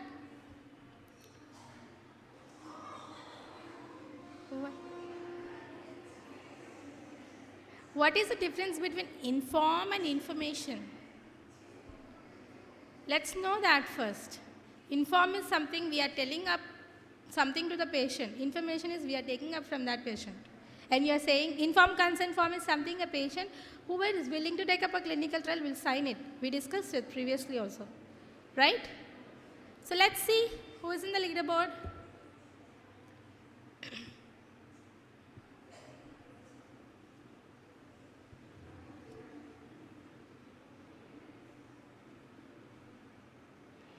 KVS Count. Oh my God, sorry. I was not able to spell your name. What is it? Oh, awesome. Congratulations. But yes, you are still in the leaderboard. How did you go? With the number of points, I guess you get. And but the fastest is Manasa. Manasa P. Awesome. Congrats. Question number 5. Let's get started. Timeline of SAE reporting submissions. I guess I told this to you.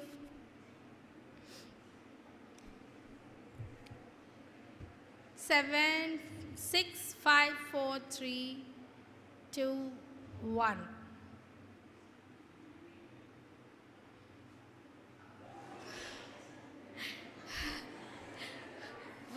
Why did this happen?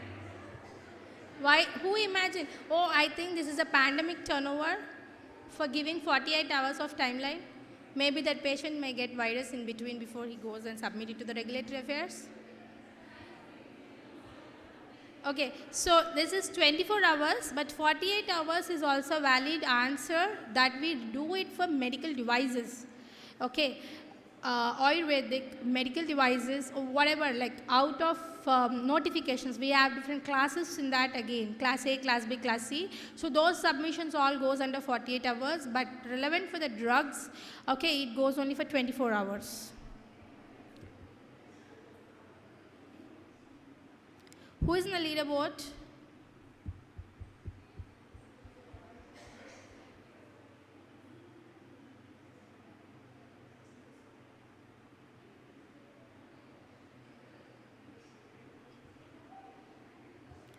It again goes to KVS. I think he'll be the winner. And the fastest is Tulasi. Tulasi? Tulasi Rajani.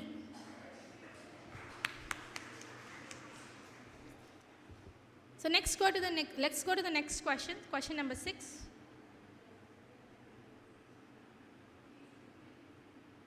What is the most common medical coding dictionary? ICD-10, Medra, Argus, all of the above.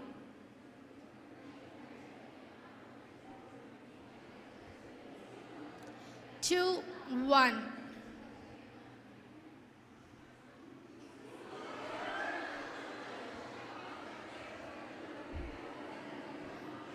So most of them gave all of the above, which is a unique answer, you know. Just simply let it go. I know, because every student, if they give an option all of the above, definitely they'll tick all of the above only. Because that's the right answer. Okay, let's see the leaderboard. Again, it goes to KVS.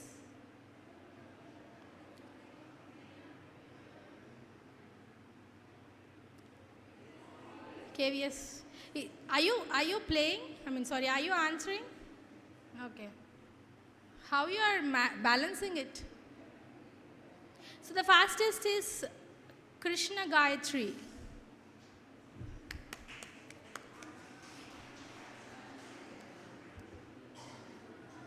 So let's go to the next question. Be ready.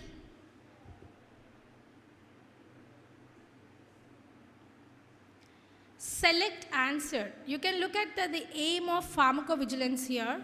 So select the answer as yes or no.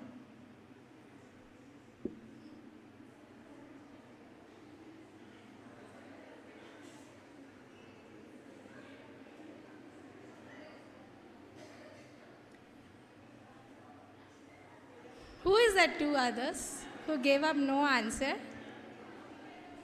Can we take out the names of no, Pavan? After this session, we will look into those candidates level. So yes, why did we give just a yes or no answer? You just look into it. Now get ready who is in the leaderboard. Who gave up first answer is yes. If it is KVS, I hope KVS should be. Oh, great. So Tulasi Rajani. So can you tell me what is the aim? No, you did not give me the answer. Hello, Tulasi? Can you tell me what is the aim of pharmacovigilance? Why did you press yes? I can't hear you. What? Based on? Patient care. Okay. Can you share the dias with me?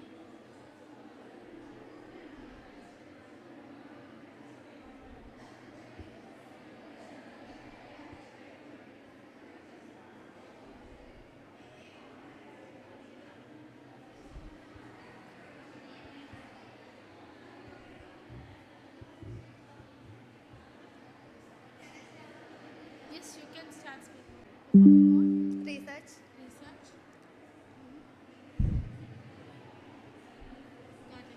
Got it. Yes or no, as I can understand. So yes, as she is giving a good answer, she is supporting to develop good research in pharmacovigilance, giving a good support for patient safety. Shall we consider her answer, or you want to add more onto it? So I can call Pravalika then next. Yeah. What do you want to add more on to her answers?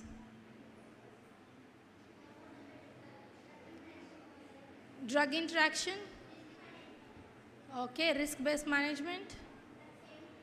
Drug safety. Okay. We should give an applause to her. She gave up a technical word saying it's a risk management. That's important. Give an applause to your friend. Thank you so much. Are you ready for next? Let her take a seat. Or else our leader board will go.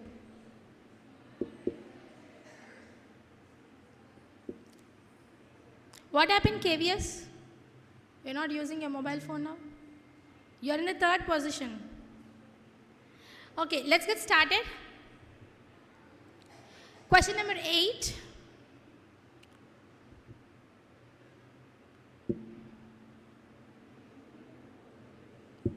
How to get into pharmacovigilance? Don't press no. Don't press no, okay? Everybody should press yes.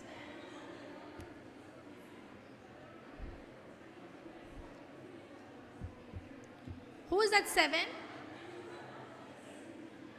Who is at 7? Okay, so yes, let's see the leaderboard, who is in it.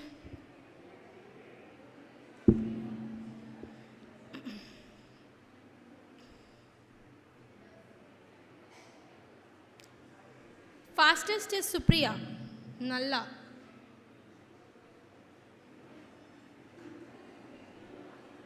Can she give an answer?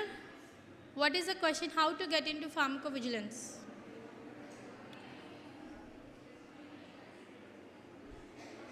Supriya.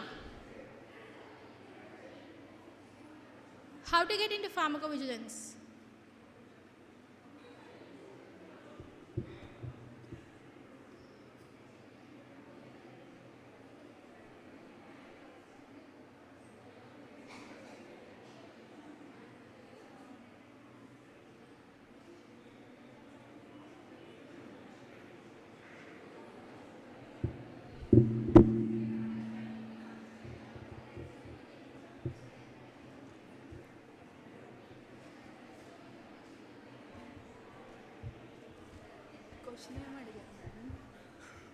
She's coming here and asking me what is the question. How did she respond it in the fastest point? Okay, so question is to be repeated, how to get into pharmacovigilance industry? By gaining knowledge about adverse events.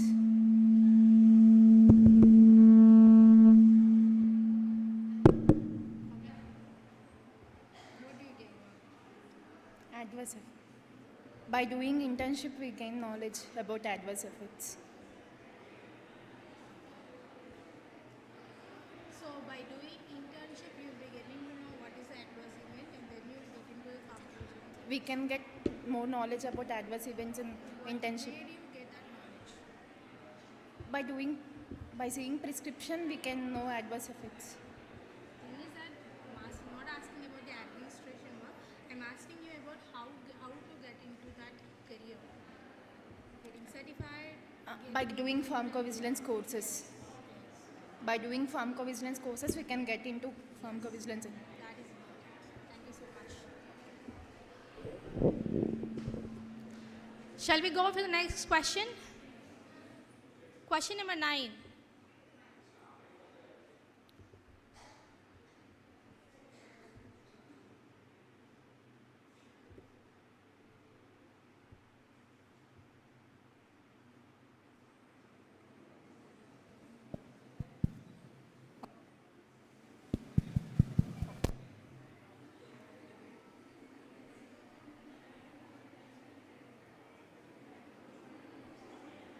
Five, four, three, two, one.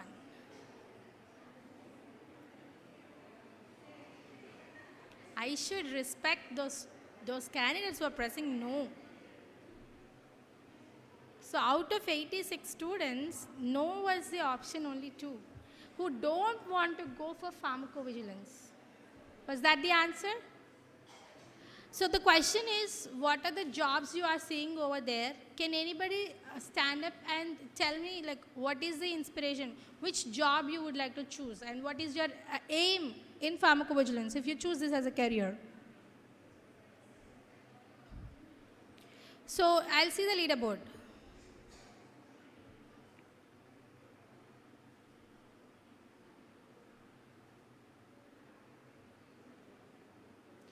Pravalika. Yes, so answer. Drug safety management. Drug safety manager. Awesome. So what is that? You will design your career to go into that manager level. First step what you will do? Internship, ma'am. And then graduation in PG or diploma, Pharmacy, diploma in Pharmacy or PG, and diploma in pharmacovigilance also. After that, internship. That is as per academics. What do you need to grow as a manager in the work?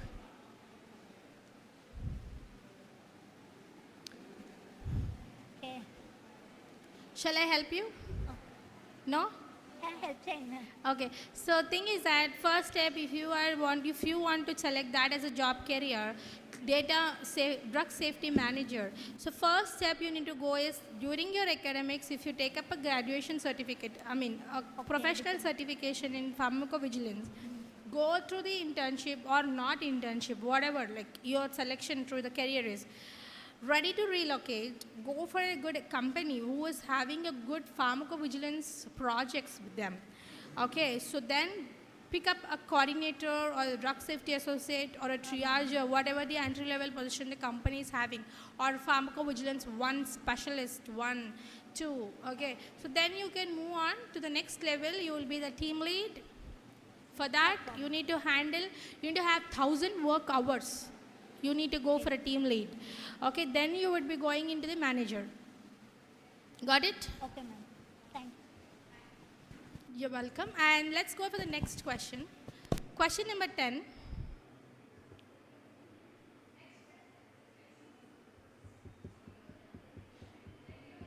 Look at your phone. There's a traditional employees organization structure, and you can see upside down organization structure. Give me yes or no for that picture.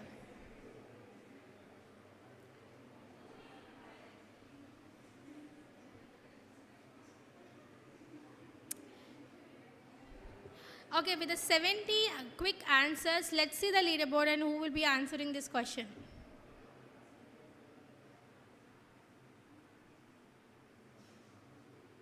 So again goes to Pravalika in the leaderboard, but the fastest is Devi Pavani. Can Devi Pavani look at this? Yes, Devi Pavani. Can you understand the employee structure of an organization? So which structure do you prefer?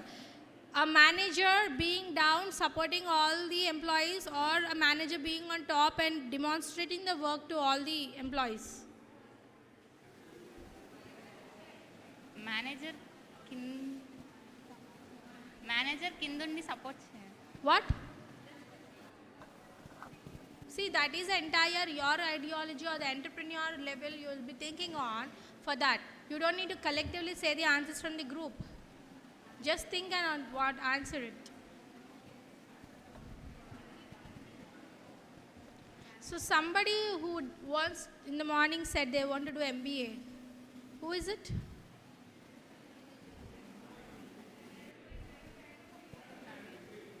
Oh, okay. Okay. So any entrepreneur from here who wants to develop their own business can give me that answer correctly, I guess.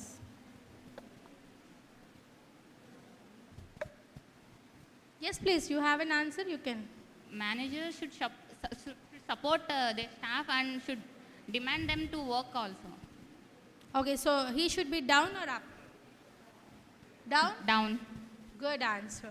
So it's like a cluster. Now, the reverse engineering, what I'm talking about. So working from beneath, for every employee, being beneath, supporting everyone outside, and the structure in the team will help every organization to grow, work well. So that comes into the picture. A best organization for pharmacovigilance would be beneath, downstreaming only. So let's go into the next question. You ready? What are clinical trials?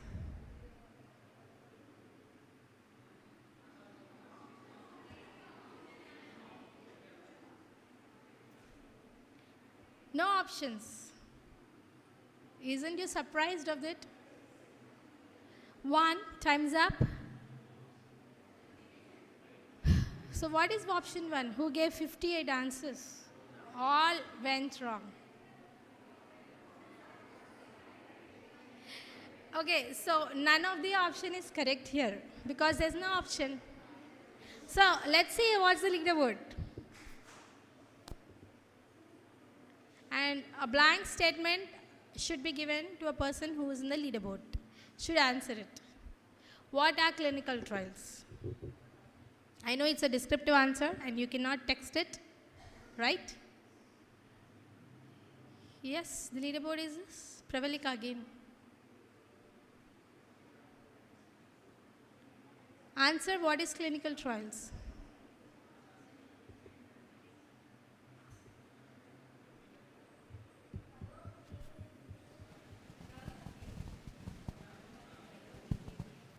Biomedical research and biobehavior research and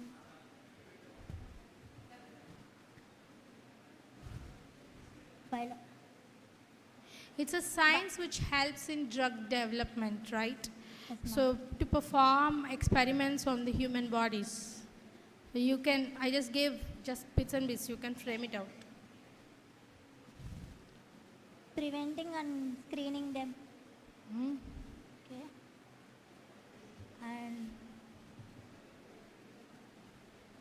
And clinical trials on humans.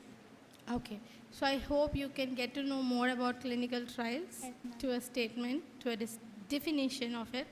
Okay, let's go to the next question. Question number 12. Last question. A living document that must be updated throughout the course of drug development. Yes or no? Don't press no.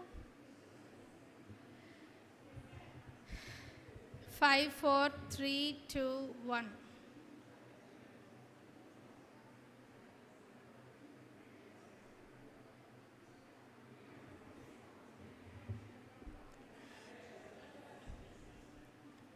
"96" were in this session. Let's look at the results. These are the final results, and let's see the final winner. That's why it's loading more.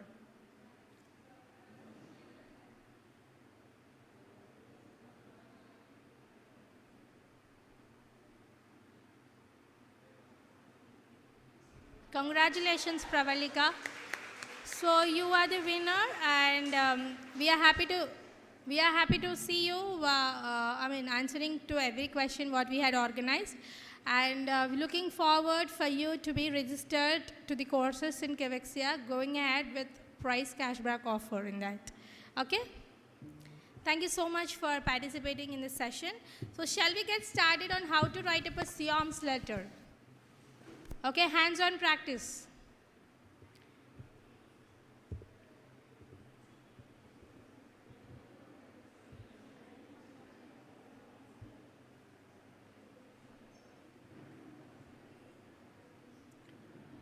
So I was actually, talking about a lot of things about clinical research, pharmacovigilance. I was trying to talk about even database also, but time did not possess me. I should readily rush up for you to write up the Seoms forms. Can my team help to distribute the Seoms forms? So this form would be with you. Okay, so I'll be keeping up a case for you once after this brief session. I will be educating you as well. I will be evaluating you at the same spot. So let's look into this. What is Seoms? So Seoms, Council for International Organization of Medical Sciences. Okay, so what is Seoms? This is an organization which was founded, look into it detailed because we are going to do an activity again. So the organization was founded by WHO and UNESCO in United Nations Education, Scientific and Cultural Organizations in 1948. It is an independent non-profit body which is not affiliated to or funded by or any single government or nation. The organization brings together representatives from biomedical scientific community. Okay, so this is a worldwide aiming the organization which was founded by WHO. So what does it do? You can see like what are the key areas of the biomedical medicines it helps, the Seoms helps under.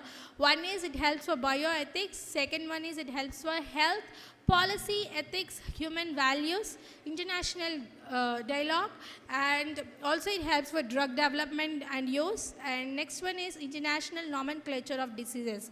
So mostly widely used for Seoms is in drug development where we write up the safety issues. Okay, so this is nothing but the document where we write up a safety report. That is nothing, that is known as Seoms. So that is, I am giving a brief discussion on it. So why is it important within the pharmacovigilance work? Okay, Seoms has run a program focusing on drug safety, especially in 1980, which incorporates distinct working groups. These are the groups and many guidelines are in it. So you can see definition and application of terms of vaccine pharmacovigilance safety. It also has a very important work with current challenges in pharmacovigilance, which is nothing but Seoms 5 we call it as. It also has SMQS for MEDRA queries, it helps. Seoms have it for management and safety information for clinical trials, which is nothing but Seoms 6. Okay, and development safety update report, Seoms 7. Practical aspects of signal detection and pharmacovigilance, we call it as Seoms 8. Benefit risk balance for marketing drugs, Seoms 4, and 2 and 3 is for drug safety update, and next one is preparing core clinical safety information. So for Seoms 1, so I'm going to take you to write up Seoms first guideline letter. Look into it. Let's look into it. So these are all the Seoms Roman numbers guidelines. So the work package, workshop kit, what we are giving you in the mobile app will help you to understand all this detailedly. Okay. So Seoms pharmacovigilance guidelines has been basis for the respective ICH GCP guidelines. So whatever is, everything should be tied up with ICH GCP guidelines. You can look into E to A, E to B, E to C, E to D, E to F guidelines, which helps Seoms to write up in the pharmacovigilance industry. Every part of the pharmacovigilance industry of the Seoms reports will be tied up with all these international guidelines and regulations. So getting into no detail, please look into those worksheets. Next is, let's look into what is 2030 of pharmacovigilance. So I've seen many authors and scientists writing up, so I just want to talk about one author who just tweeted it in the Twitter, saying that many claims, sometimes wild ones, that society is changing and the patients are now engaged in healthcare decision making. They further note that the goals are not changing. The safe and effective use of medicines are making life better with minimum of side effects. So how many tweets, like they just followed it? It's like numerous and huge, millions. So this is true, and the society is reflecting on the other side. So PV has markedly changed over last 60 years ago. It started first as a data collection department for safety especially, but now it's not in that. It moved into revolutionary generations, moving into individual case safety report submissions. Do you remember what is the database I'm talking about this in the previous session? ICSR submissions. What? VG base. Awesome, you're hearing to me. It was evolved in analytic system using new source of data such as periodic safety reports, reports of risk management plans. Yes, we have so many reports. We have SUSARs, we have DSURs, we had PSURs, we had PSERs also. So everywhere, what is that? Every report, 6 months report, 1 year report, annual safety report submissions, but every sponsor should definitely submit the sponsor safety aspects of a drug, on to the time, with the timeline, with the regulatory guidelines only. So let's go into the conclusion of this. Although we see the disciplines, it's own right, pharmacovigilance is related to a number of scientific disciplines. The most important of it is clinical, medicine, clinical and preclinical pharmacology, immunology, toxicology, and epidemiology. So these are the main streams of pharmacovigilance usually gets into the work, and the future focus of the pharmacovigilance work will therefore be on the science more than the formal regulatory aspects, although these obviously will continue to import. Developing using the new tools and instance, epidemiology and health economics will allow much better judgment for real impact of treatment on the public health and cost of the healthcare. So yes, that was my entire discussion on a little bit of Seoms with relevant to 2030 pharmacovigilance industry. So before I go into this, what is the quality management systems, FDA and European Medical Agency, EMA requirements? Well, let's do a short, activity. Is Pavan here? Pavan, can a little bit help, smaller?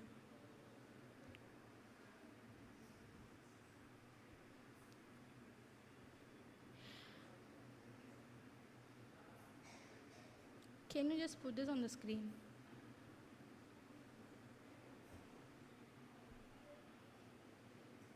I asked you.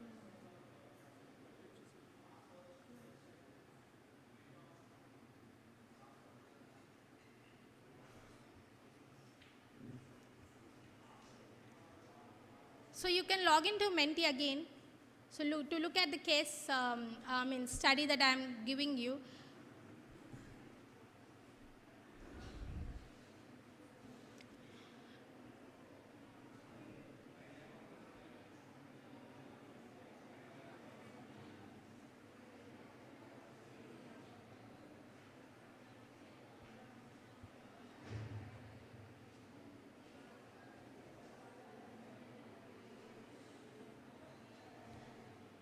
So if a patient gets recruited, we cannot use the entire patient name in the leaflet.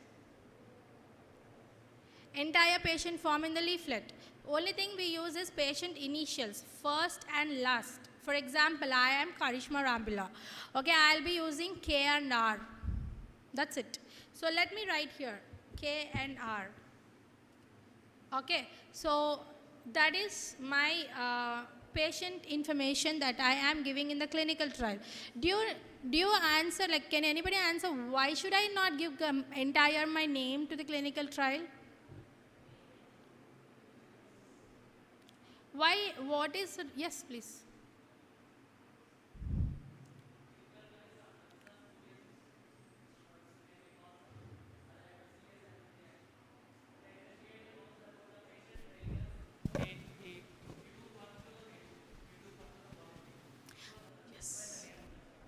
Yes, the bias happens, like the investigator may be sometimes, soft on one patient and may not work for the other. So he can suspect it, or he can know the content of that clinical trial or the drug action. Okay, that should not be done by the sponsor. So sponsor take care, he will blind, that is called as blinding in the clinical trial. He will blind that investigator and the action, but everything goes as per the SOP given in the protocol of the clinical trial. So that is the only reason where they'll not involve the patient's information into the sponsor's leaflet or any, still even if it's a serious adverse event also, they will never use the information of the patient here. Only the first letter and the last letter. And let's suppose it's in India. Okay, are you writing with me? Are you writing it with me? Okay, and let's suppose the date of birth be, let it write something. Okay. So let's the age be 34. Let it be male. Okay. Reaction onset. Did you look into that tabular column? What is reaction onset? What is reaction onset? I know I can see the answers. Where? Here, reaction onset, 4 of 6. I am writing reaction information, first column. What is reaction onset? Yes, please, question.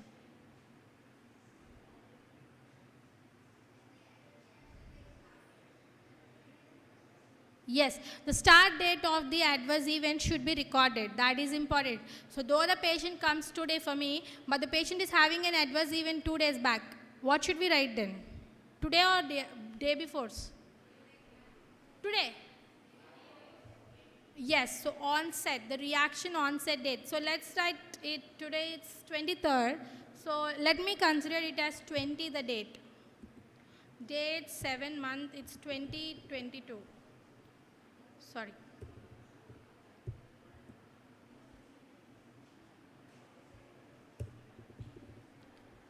Okay, so I am now here checking in 8 of 12 column before we go into 7 plus 13 columns together. Describe the reaction.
So let me move back to describe the reaction. So let's keep this column aside. Okay. So we'll write how the reaction is, because I did not ask you the question still. So next is check all the appropriate reactions relevant for that event. Is the patient dead? Is the patient involved for the prolonged hospitalization? Is the patient involved for persistence of or significant disability or life-threatening? Okay. Let's keep this column also aside before I ask a question. Next, let's go into the column number 2. Suspect drugs. Include generic name. That is why I asked you in the first session, include the generic name. You cannot just state it as a paracetamol. Got it? So generic name, labeling with particular that name, remembering it is important to write up a SUSAR form. Okay, so suspected drug name should be given. Next is 15 column daily dose. So let's say yes, daily dose is morning, afternoon and night. This dose was given. Okay, I am writing it this way. Are you writing it? Are you writing it? Okay, let's go into column number 16. Routes of administration. Somebody is giving me an oral administration. Okay, I'll write it oral. Okay, so we give the medicine of a clinical trial, which is nothing but the investigational product. We call it as. So we is given oral, and the daily doses morning, afternoon and night 3 times per day it should be taken. So indications for use. What shall we plan to write here? What? Indications to use. Sir, okay, I heard somebody is giving me before food. Okay? Shall we write that? Okay, and next let's go to column number 18. Therapy date from to 2. Okay, let's say this is a clinical trial which is having a history of 5 years, and this patient has been recruited just last year. Okay, let's write from January, because from January we are having COVID. So Jan 2021 to today, 23rd 7 2022. Got it? So the therapy duration. Well, how many months is still in the therapy with us? Got it. So 7 months he is with us. So next go into the third column, concomitant drugs and history. Can anybody suggest whatever we can write here?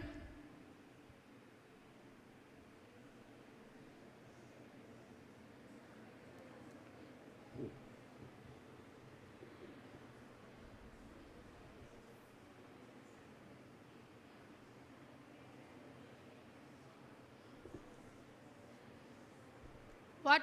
No answers? So let's keep this aside. Once let's see after question if you can fill this form. Next one is other relevant history. Okay, let us keep this aside. Okay, I would like to write other relevant history. One,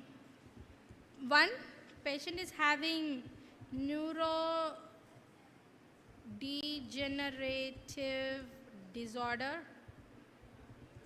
Okay.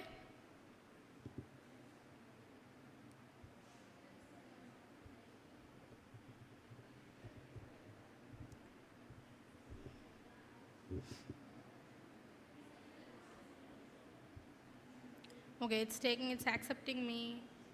Neuron degenerative disorder. Okay, and second one is, let's consider this patient is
who wrote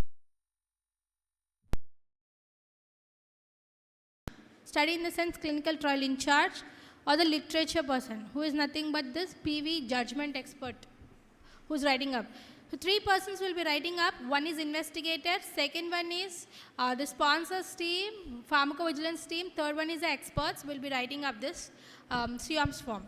So just let's look, a health professional has written this. Let's tick it. More than 5 follow-up reports until the patient subsidizes with the adverse reaction, So that is how keenly it goes on. So to the question. He's a good knowledgeable person. Let's consider this. Okay, so what is this? He's a COVID-19 patient. He's asymptomatic. Then how come he know that he's having COVID-19? Maybe he has asymptomatic symptoms. He felt it. Maybe I should have tested it. So he was tested positive. So he was isolated. But there's no symptoms. He cannot see anything. No fever, no nothing. Everything goes on. So he knows there's a vaccine clinical trial going on by the side of his house. So next, let's go. With a good knowledge in clinical research, he was enrolled for that clinical trial of CAVAXIA phase 3. Okay? Reality is here. Let's move on to the next point. After the first dose of intake, that is, he got a first shot of COVID-19, CAVAXIA phase 3, when it is in phase 3 clinical trial. So he was met with heavy symptoms. He is not still now having any symptoms. He was tested positive, but there's no symptoms for me. But after taking up this vaccine, he is now having heavy symptoms, okay, of infection, and was administered into emergency and now was under suspected medication of COVID-19 antibiotics. Okay, now he was in emergency situation. So with the information, whatever you had right now, how will you match up writing up this complete statement?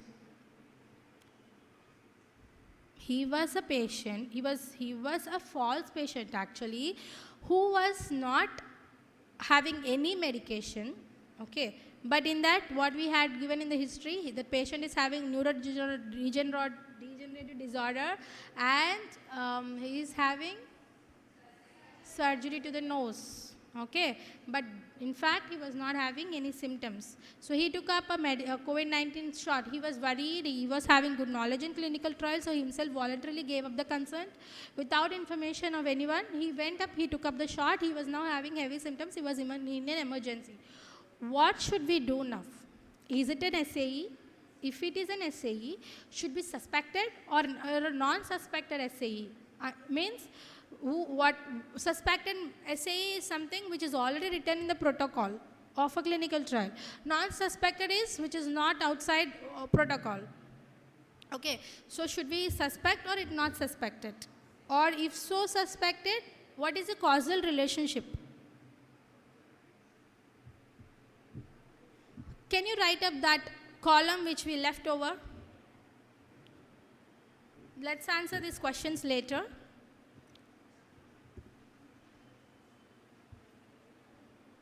Describe the reaction. Everybody needs an answer, please. Should write up. Describe the reaction, and the next column you will be filling is concomitant drugs, whatever you would like to add here. And that's it. Only 1-2 columns you will be answering.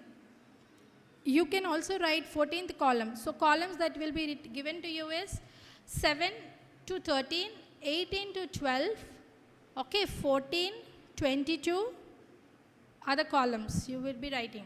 If somebody is having a good knowledge on sponsor, brand names also, you can write down the name and address of the manufacturer.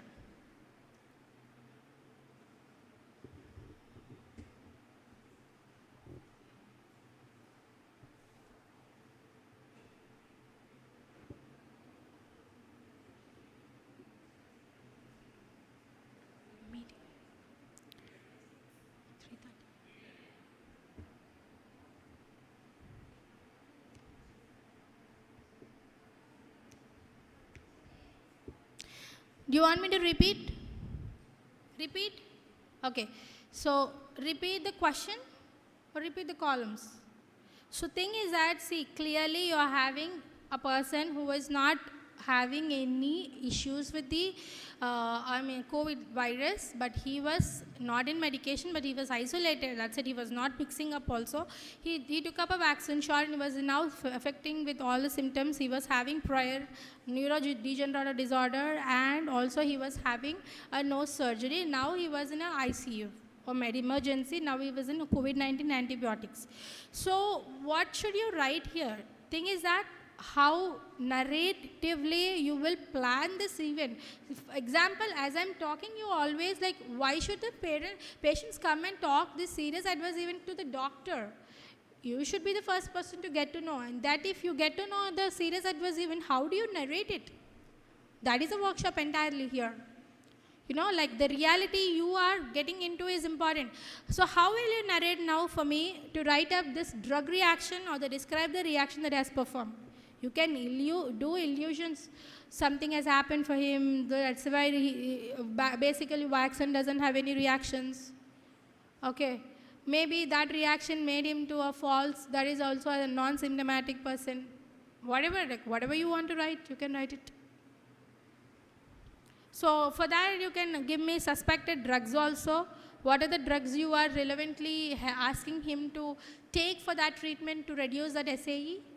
That is a column number 14. And column number 8 to 12, reporting the aggressiveness of the event. Are you writing? Were you writing? So almost 86 students were with us. 86 students should report to me.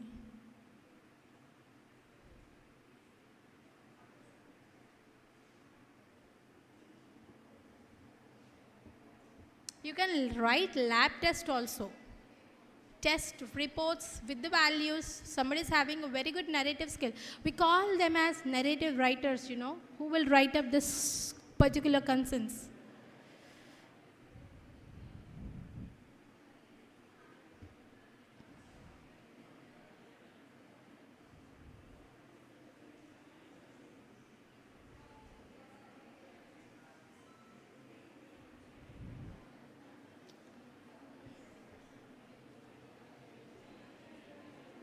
Of meeting. I'm done.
Done up? Stand up, done up. Who are done with it? Can be up. Quickly.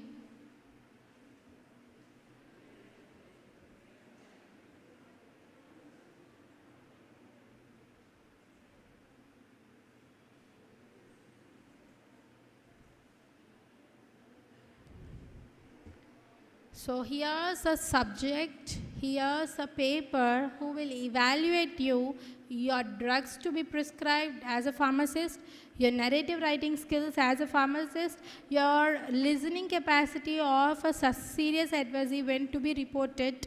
Lots of skills comes under this one single paper. Anyone done? Quickly. Just 4 columns, right?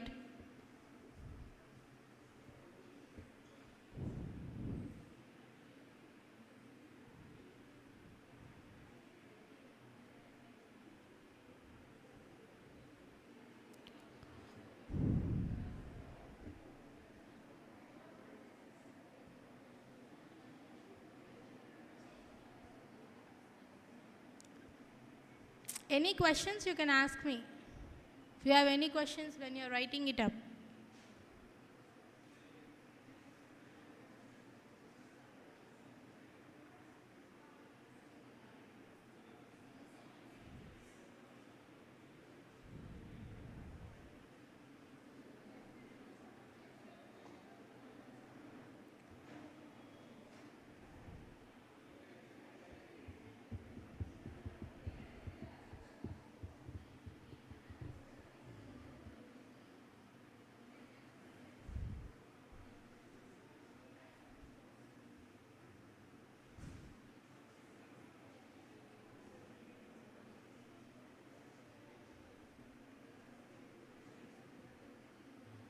Done, done. One report, I just want to see one report. I can help you, no issues. One who wants to share the platform with me, come here.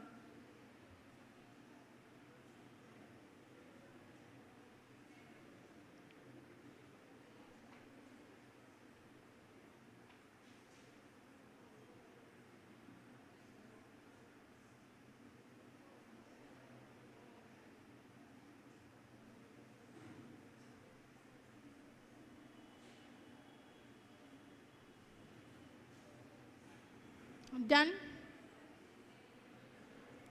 So time's up. I'm giving only 5 minutes.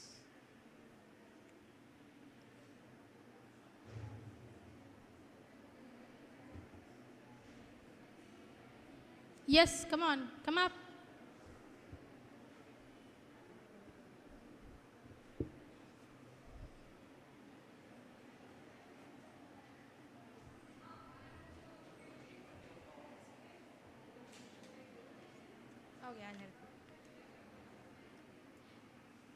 Okay, so one of our friend has given a description on the reaction. When administered with diazepam, observed a toxic reaction, which is nothing but inability to control the muscle movement. He gave up a straight information that is relevant for his medical history. Okay, so he got connected. So next column he wrote 18-12 ways. He said it was involved persistent or significant disability that was created for him. He was not able to move it or whatever. So next whatever he wrote is like 22nd column, concomitant medication. So took NSAID, right? 3 days continuously before onset of reaction, that is 17, 18, 19 and July 2022. He said he had taken up some other medicine that is relevant for the nasal because he had, that is right. So he had a surgery. Because of that post-surgery medication was preferred.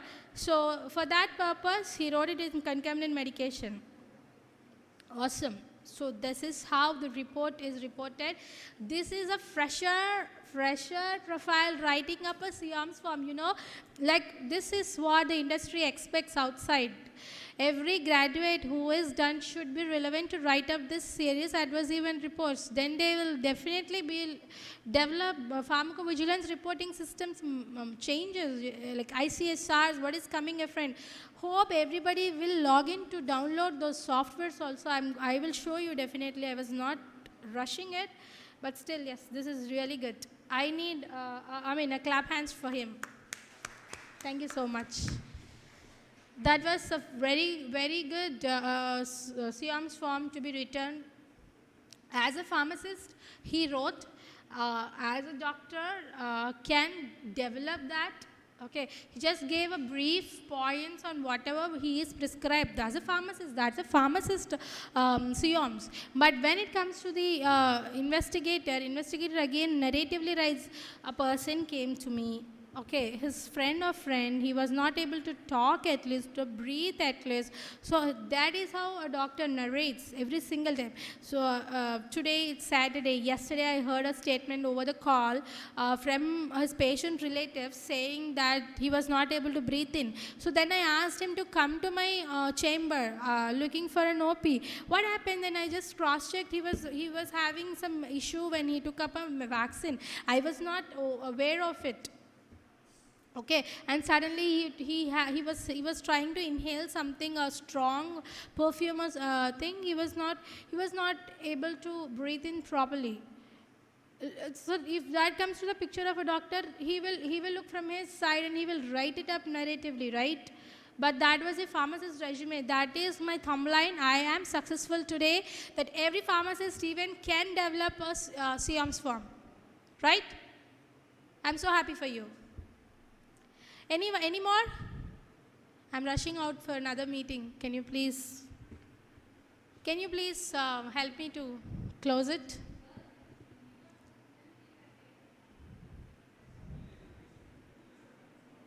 Did you work somewhere? What is your name? Did you work somewhere? No? You're a fresher. I mean, which year? Passed out. Awesome. You're working for you then. You're a hard-working person. I can understand it.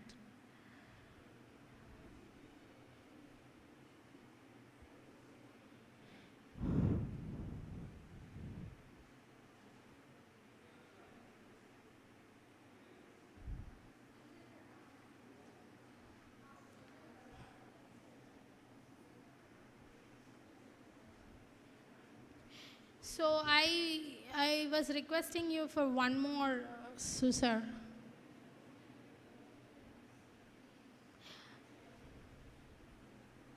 If I take a chance, I'll pick up.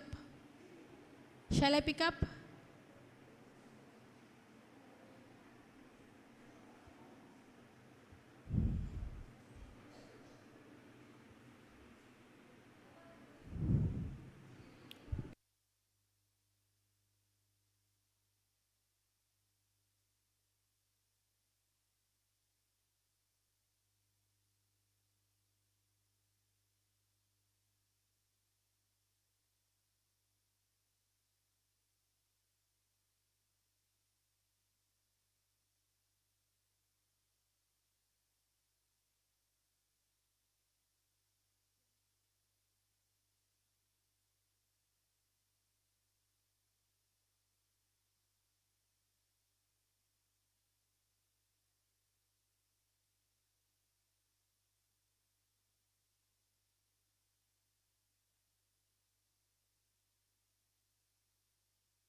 Done?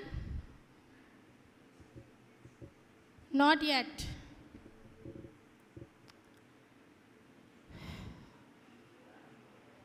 What's your name?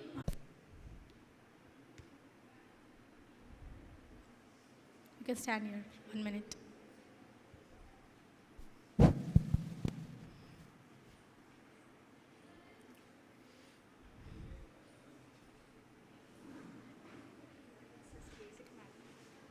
Okay, so one of our friend has given a description in this way. After taking the suspected drug, the patient suffered with severe infection and was identified with urine test and culture test, and after stop taking drug, the patient recovered.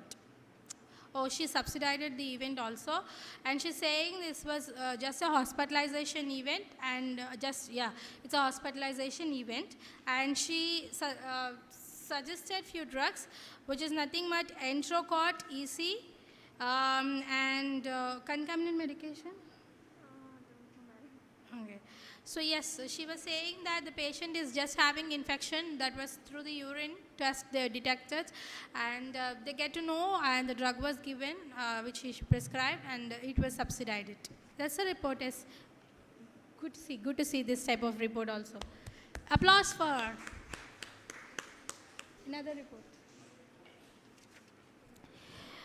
So one of our friend again had given me the suspected adverse event reaction report, one which describes about the patient observed rashes on back of the neck, arms and lashes on the tip and inside of the mouth. Okay. So he has given a suspected drug as, what is it? Glycoside. So she said that she took up the history again. The patient is suffering from the PCOD she changed the entire, I gave up male, right? You took up it as a female. Okay, she said she was suffering from PCODs, and the concomitant drug she was also aspirin 75 mg and Ramperel 10 mg. So she is a pure pharmacist, I think. With the mg, she wrote it up. But this is really good, the way you're suggesting the drug, the way you're giving up, changing the entire profile of the patient. But what I was looking is like more descriptive, like the decision that you're taking up on the suspected, even a little bit more descriptive. But yes, this is good. One more. Done? So another one from one of her friends, she's taking up a female again. Okay, she gave up 20 years for her, and she says that opioids, powerful pain medications that diminish the prescription of the pain, what is that? Perspiration of the pain. This medication can be used by the patient after post-surgery of the nose. Great.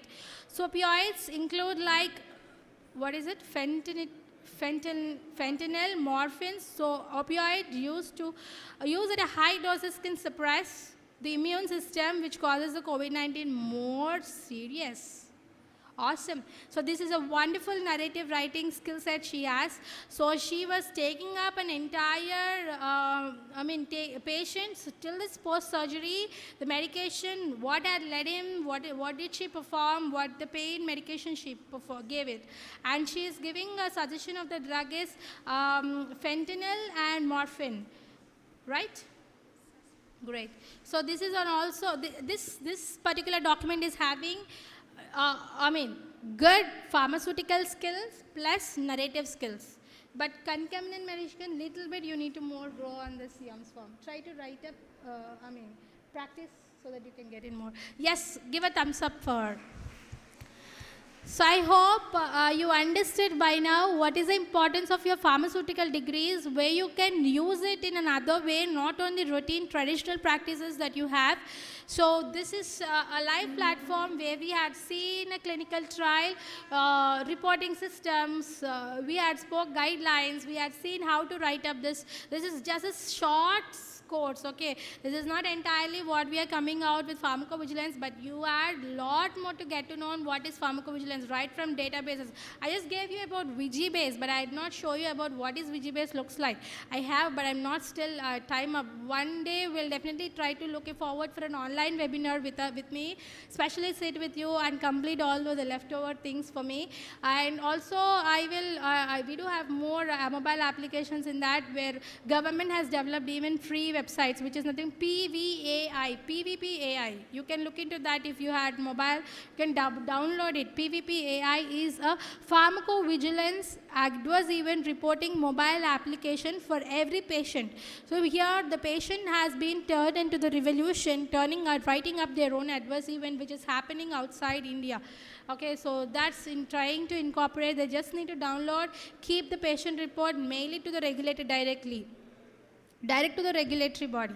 So I am so happy that I had encouraged few of the students to be more passionate and write up. So we are here to share some goodies for them. Yes, and I would like to take up a photo, a picture also with you.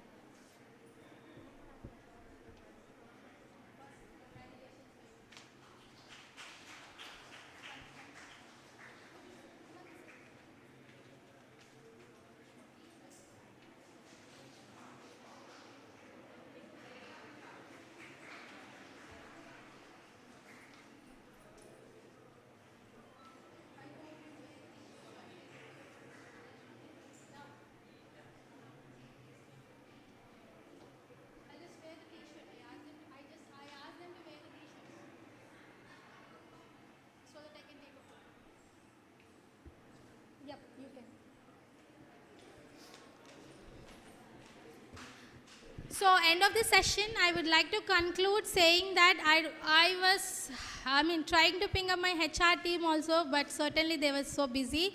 Parallelly, we had a very good workshop successfully ahead. Let's take a photo together again. Could you join? Could you join to take up the photo?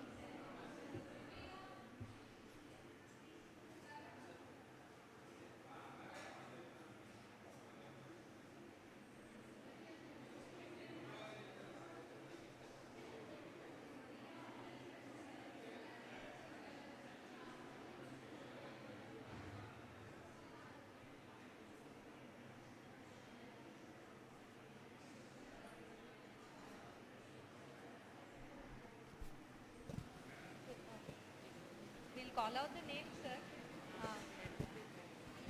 Students, listen. Just listen. I'll call it a few names. All of you are registered, right? I'll call out the names one after the other. You can come and receive the participation certificates.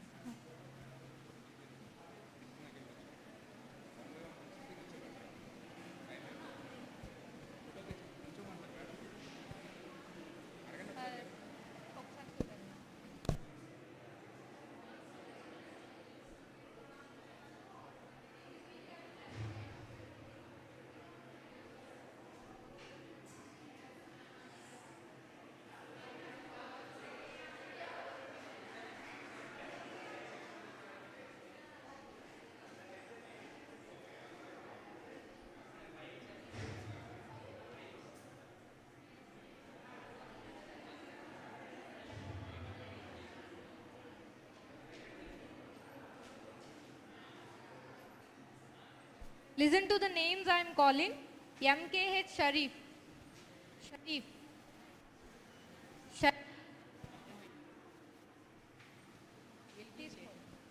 Praval.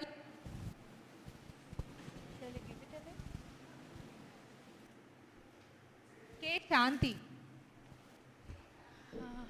Sorry, can I call Pravalika on the stage, please? Who's the winner of Mentimeter? Guest, the quiz. MD Neha. V. Trivedi. Sorry, V. Trivedi.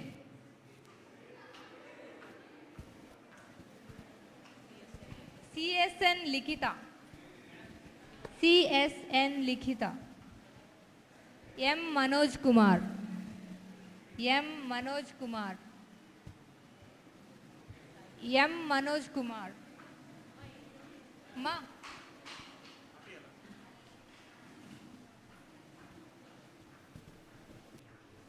Shanti. ఇంకోటి ఎందుకు పట్టు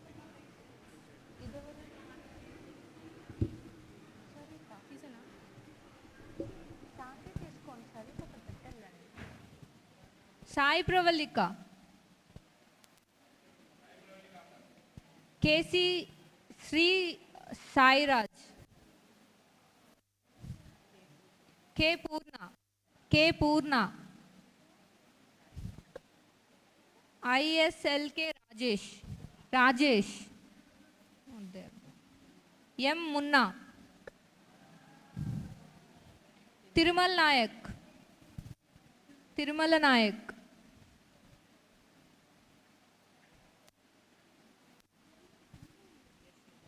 yes Yamuna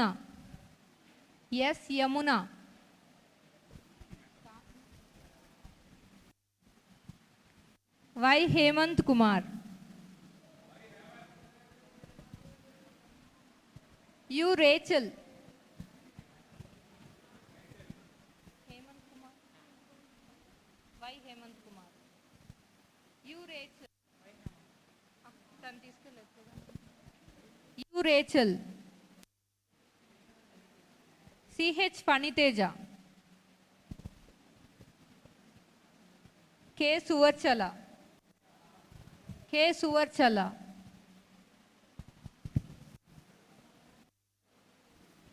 N. Ajay.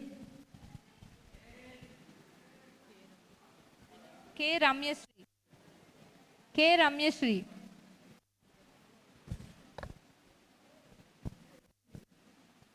The ones who took certificates just now, please come forward. The ones who took certificates just now, participation certificates, please come forward. Ajay, Munna, Funny, please come forward for a photo.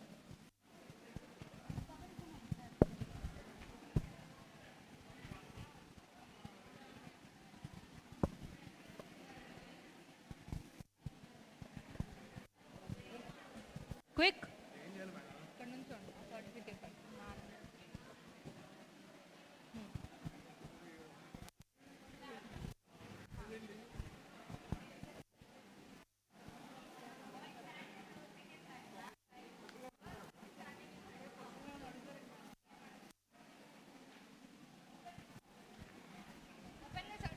Open them and catch them. I'll check.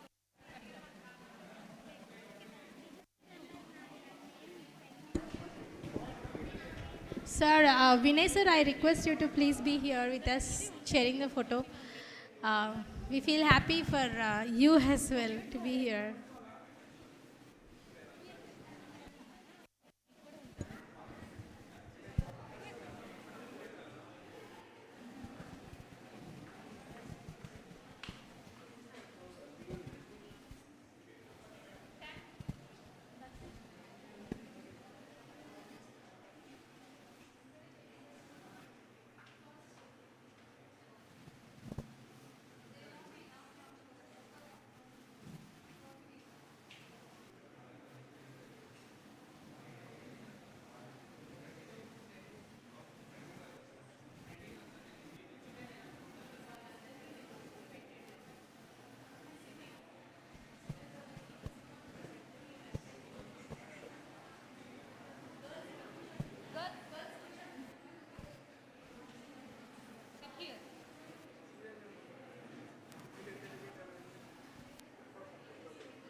Why did you remove your t-shirt?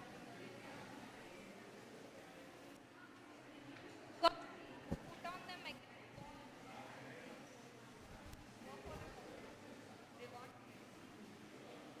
They want it.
Prem ఆయన పిలిచి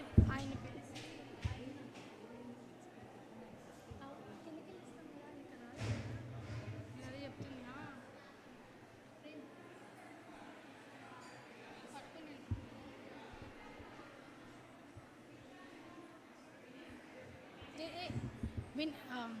Excuse me, sir. So one last small thing, sir. Vinay, sir, we request you to come here on the dais.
బైక్తో మాట్లాడినప్పుడు ఇది on చేస్తాం, లేదంటే మరి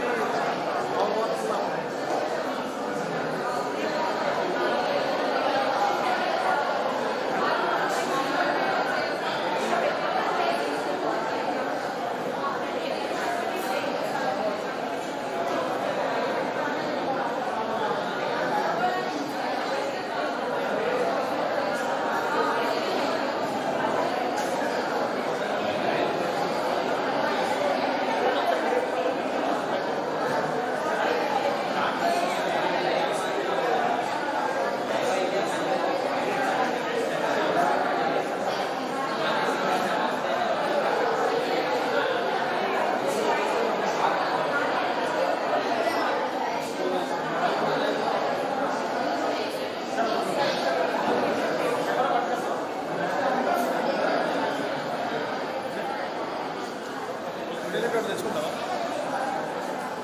తీసే stock పెట్టు.